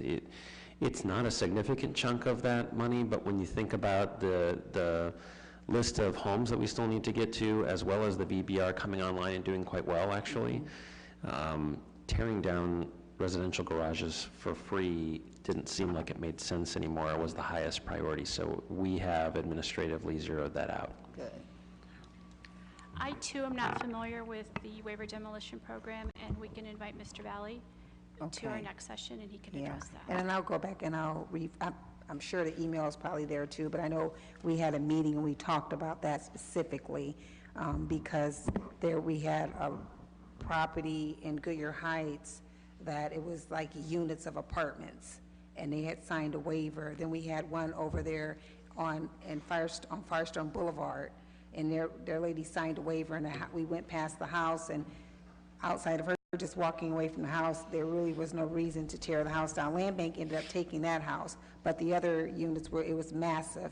But we were tearing it down, they owed back taxes or something, but then they were able to keep the parcels, which I'm sure it was a nice chunk of land they probably sold to someone. And that's my concern, is if we're tearing down properties from people and they're signing waivers, and then they're still able to maintain the parcel, which they'll probably sell to someone anyway, how do we benefit from that? I will say in general, this administration has tried to be more judicious about our housing demolition program.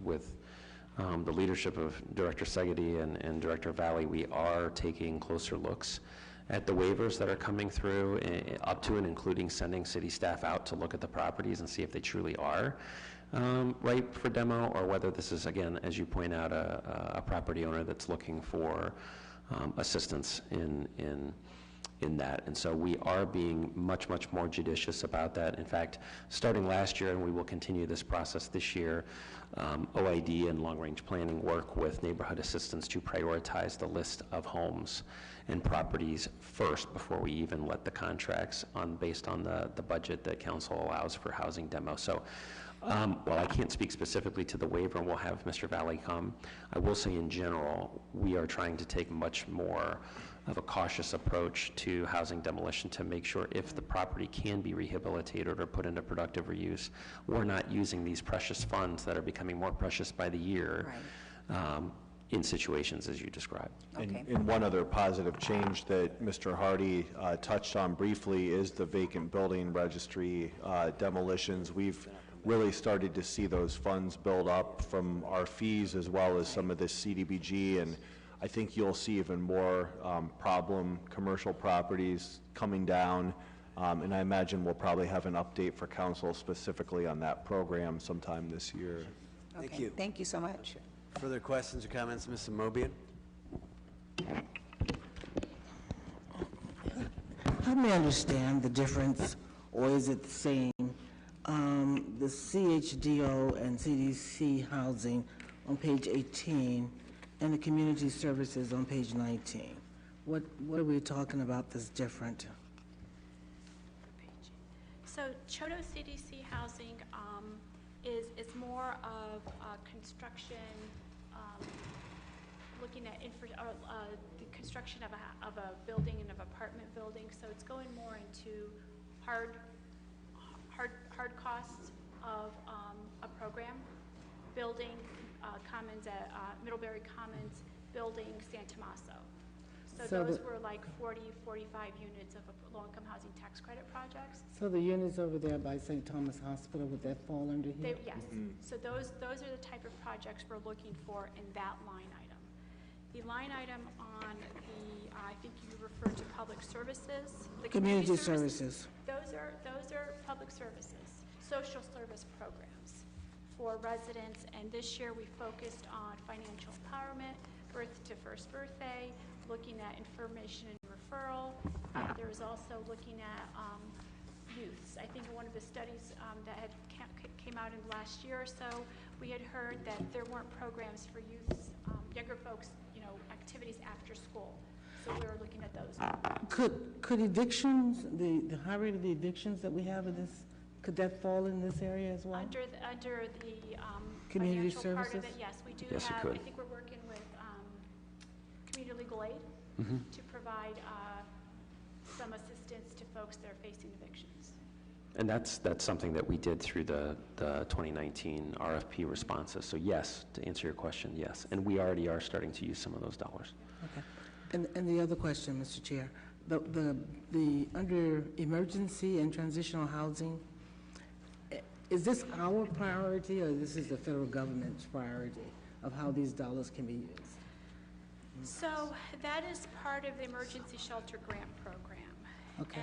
And the way they give us guidelines, we have to follow the emergency shelter solutions program federal regulations. Okay. So they tell us how those funds are to be distributed. And they are, I think in 2011 or 12, with the Hearth Act, they had mandated that whatever allocation for ESG was for 2009, so anything that we gave to emergency shelters and transitional shelters, that was our ceiling for those type of activities. Any awards in 2011 and after, any excess of that baseline from 2009 has to go for rapid rehousing type of activities. So they're indicating how they want. And that's in writing? Yes, part of the Hearth Act. You have no flexibility? No. And when we're monitored, they do check that. Okay, Ms. Mobian? Yes, thank you. Anyone else at this time? Mr. Swirsky? Just make sure the homeless prevention money there's a picture of Stony Point there. Is money going there? Is that project? So the Stony Point Commons is actually, that was part of the Chodo CDC line item. Oh, okay. So the homeless prevention, is that to the consortium of carers? The homeless prevention is actually scattered site.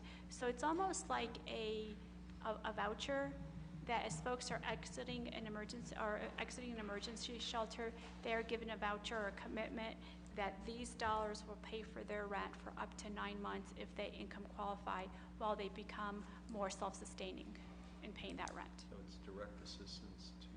It goes through the United Way. Yeah, it goes through the United Way. They Absolutely. administer the Yep. program? Yes. Okay, we good? Very good, everyone. We'll now move on to economic development. All right, I'm going to go That'll be swiftly, it, and I then think. we'll take questions. So ABA building reuse, this is the Smithers redevelopment on the northern end of Main Street that we brought to council in 2019.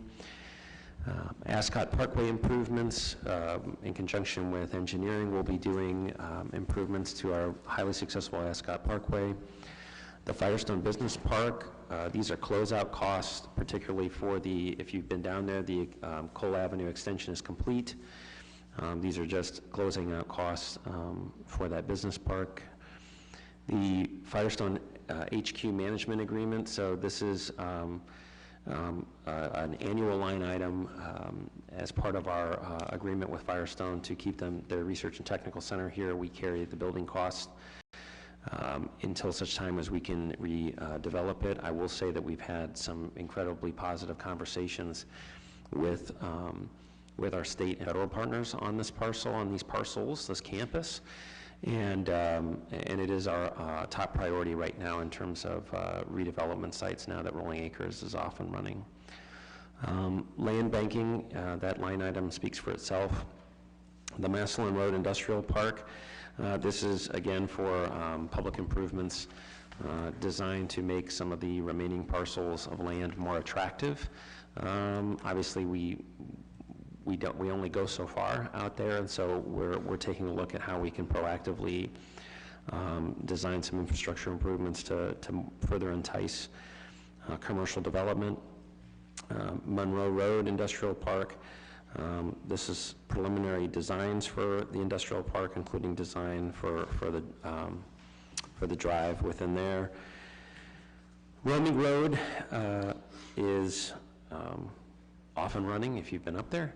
And again, this is hats off to the city team, interdepartmental cooperation, as well as city council, that we've been able to accumulate $6.8 million of funding to completely renovate the street, as well as outside of this, well, some are inside and some are outside the scope of what you see there, but ODOT is also improving the on and off ramps both in Barberton and on Viodum as part of this work too, so in support of the Amazon fulfillment facility. Bounce. We've worked out a global agreement with Bounce to contribute $175,000 a year towards their operations and capital needs. This is actually far and away better than where we were under the old Akron Global Business Accelerator model. We were much more on the hook for the financial sustainability of that program, and by spinning Bounce off as a 501c3, they've really been able to do quite well in raising their own revenue and grants and elsewhere. So this is the city's contribution annually. Community development organizations, so separate and apart from, not to confuse you further, but separate and apart from what Ms. Tomek just went through and we had a discussion about, was it 2 years ago or 1 year ago? 2 years ago. We decided to make $300,000 available to our community development corporations in town for specific projects. They can apply for up to $100,000. It is RFP, so they have to apply and propose a project and go through a rigorous process.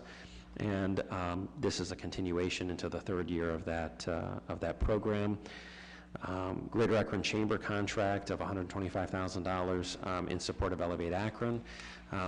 A good portion of these funds goes to support Mr. DeJeanette's position, as well as the Opportunity Akron strategies that he is in charge of. And then there are other dollars that go towards helping to cover the Chamber's role as the facilitator, chief facilitator of the Elevate Akron strategy.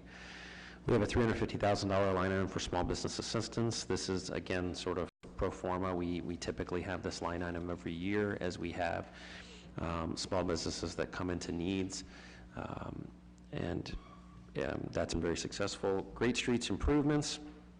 We have $650,000 of mostly community development block grant, but some IT dollars, because as many of you know, and specifically for Councilman Malik and Councilman McKittrick, the Route 91 corridors in Wallhaven do not qualify for CDBG. They don't meet the low to moderate income requirements. So we wanted to make sure that we were equitable across all of the 11 Great Streets districts. So those are, again, can be used for beautification, although Ms. Tomek's always careful to keep us in HUD regulations on that. Public improvements, lighting, any sort of city-led thing that, based upon the needs of that particular district, we can intervene in the public sphere or the public realm.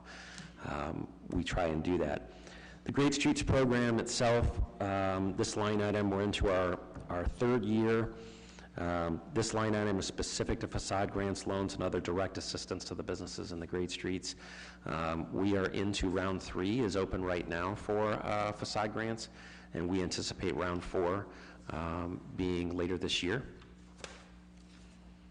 And that concludes economic development section. Mr. Swirsky? Well, with the community development organization, so you're going to continue to fund the same, was it 3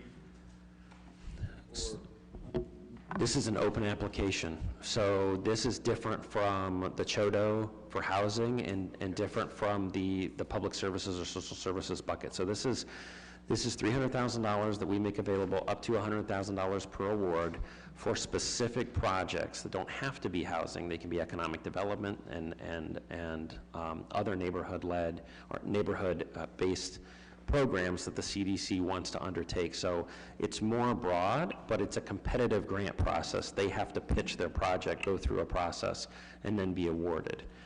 But it's not just the three. Habitat, Okay, so yeah. a new group could apply. Absolutely. It's open every year. One more quick question. What besides the facade grants is going on with the Great Streets program? You mentioned loans, low-interest loans to small businesses.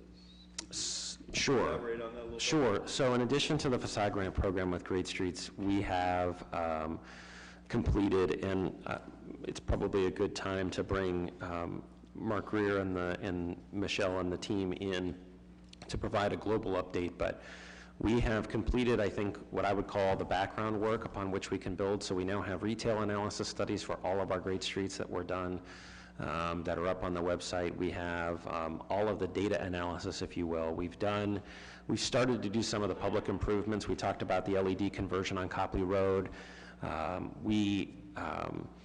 In addition to the facade grant program, we are looking at launching, without giving too much away, we are looking at launching this year more programming around incentivizing entrepreneurs, both existing and new, to get into the great streets and fill up some of these vacant storefronts. And of course, we've been bringing some particular projects as they become available to council, i.e. we purchased with last year's acquisition budget. We are in the process of purchasing land in the Merriman Valley for an eventual depot station. We're working with Progressive Alliance. What station? A depot train station. Scenic Railroad. Yes, sorry. We're working with Progressive Alliance CDC right now, which is working with us on Copley Road to establish a city presence and police substation. So there's specific projects that sort of come up. Obviously, the North Main project that we already talked about is very much a part of the Great Streets program, as we've identified needs there. We're in the process of, and Director Segedy has been working directly on this with Abe Westcott, working with, is it Lamar, to move that billboard off of that site that we own right in the heart of Temple Square to free that up for potential reuse. So there's a lot of work that's going on. It's not just the facade grant, and then of course the community development corporations themselves and others have been instrumental in that. But we really look at the great streets as what can the public sector do to incentivize development within these business districts, and then we are measuring what the ROI is as it relates to what gets in. So for example, we did Station 2, we helped make Middlebury Commons happen, and now Middlebury Commons is there, so Middlebury, along with the East End, is really starting to pick up. So there's some specific programming out of Great Streets, but it's really more of a philosophy, if I can be so esoteric, about how do we focus on these 11 districts from all angles and try and get something going. It's a long-winded answer. I was going to say, thank you. Good answer. Well, I would welcome your comment in terms of scheduling and time that we can go over Great Streets in better detail. That's good. Further questions or comments from anyone? Ms. Amovian?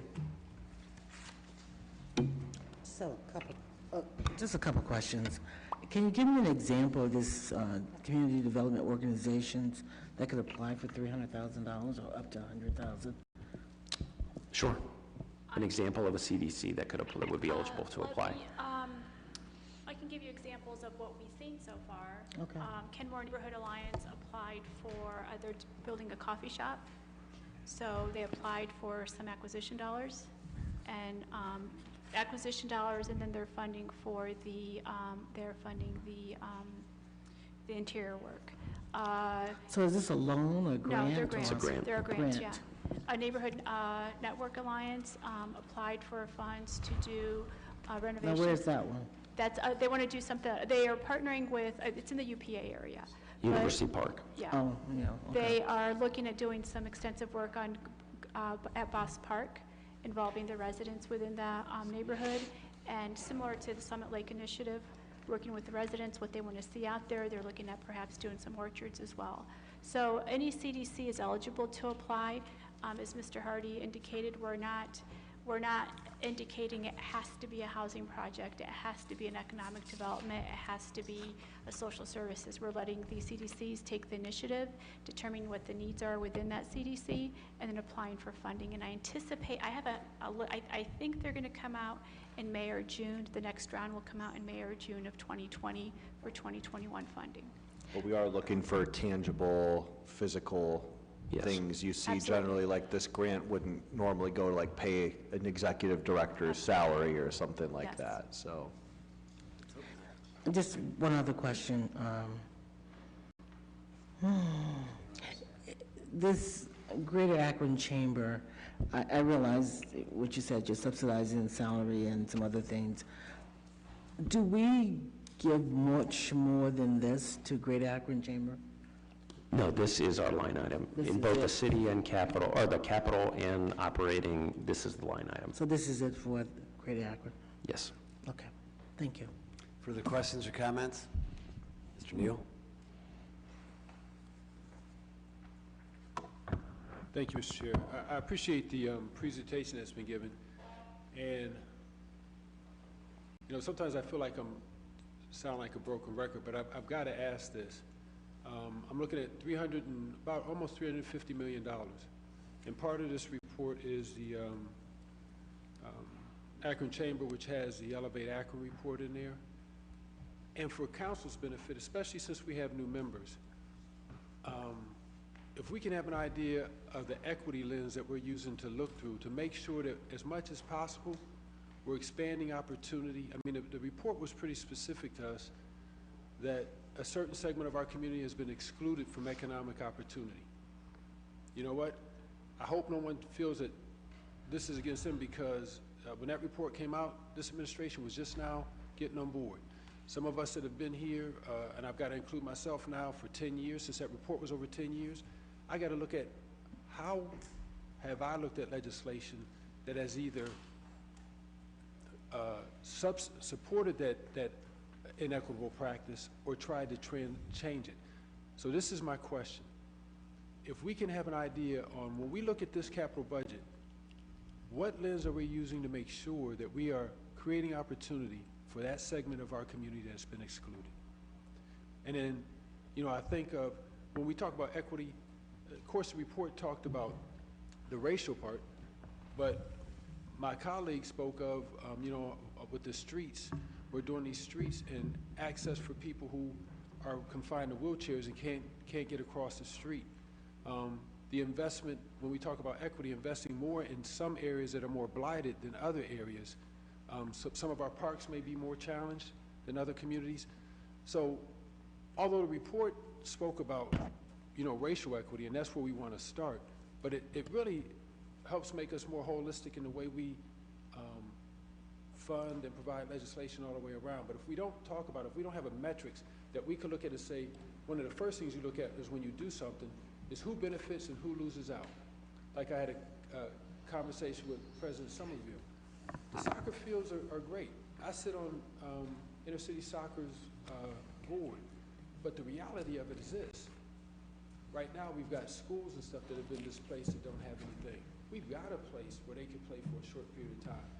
So I'm just asking that when it comes to this, and we've kind of kicked this can down the road, we have no metrics by which to look at as this council to say, yes, we're administering an equitable funding mechanism and equitable policy. So I'm asking if we can have something like that. That would be so helpful. Thank you. Thank you. Okay. Any further questions or comments? Mr. Swirsky. The money to the Greater Akron Chamber, what are they going to use the money for? So the bulk of those funds goes to, will continue this year to go to help subsidize the new position that was created as a part of the plan, which is the Vice President for Inclusion and Opportunity, which is Robert DeJeanette's position. And then there's actually a whole team. There's a project manager and a researcher at the Chamber that services both the city, the county, and the whole plan itself that we help to support as well. We're providing staffing for the Chamber. We're hoping to support, yes, we're helping to support their, But we're not doing it for CDCs. Or we are doing it for CDCs? I seem to have heard. we are not, Still do that for CDCs. we allow a certain percentage of a grant to go to overall administration, but not the entire, you can't apply for the whole 100,000 to pay someone's salary. No, not currently. It's a 25-75 split, so 25% operating, 75% project. For the CDCs? Correct. Okay, but for the chamber, it's, I see your point. However, they're not really coming to us with housing projects or too many economic development. Their role is really to be the convener as well as the researcher, and that's what we're paying for in terms of what the services we then get back. Robert has actually become, my apologies, Mr. DeJournette has become a really integral part of our team, comes to our meetings and things like that. So I really feel like we are getting a lot for our investment, as well as the research has really helped to augment our incredibly talented but staff-limited economic development team. So we are getting a benefit. so they're partnering with you. Yes. Economic development projects. Yes. Okay. But even beyond economic development projects, Mr. DeJournette is helping us look through a lot of what we're doing in our OID plan that you all have, and really trying to help us think through the implementation and how it's going to work on the ground. So I really do feel like he's a part of our team as much as he's a part of the chamber team. Okay, I see you have the words Elevate Akron right there, so is that part of, we're helping to pay for, like, follow-up to the Elevate Akron report? All of the implementation of all the strategies. Pardon? All of the implementation of all the strategies, those dollars go to help support, yes. Thank you. Further questions, comments, reference economic development? Okay, very good. Hearing that, I know we're all excited about next week. We get to talk about public utilities. So let's look forward to that, and I'll see everyone. It's in about 25 minutes. Thank you. Thanks, everybody, for your patience.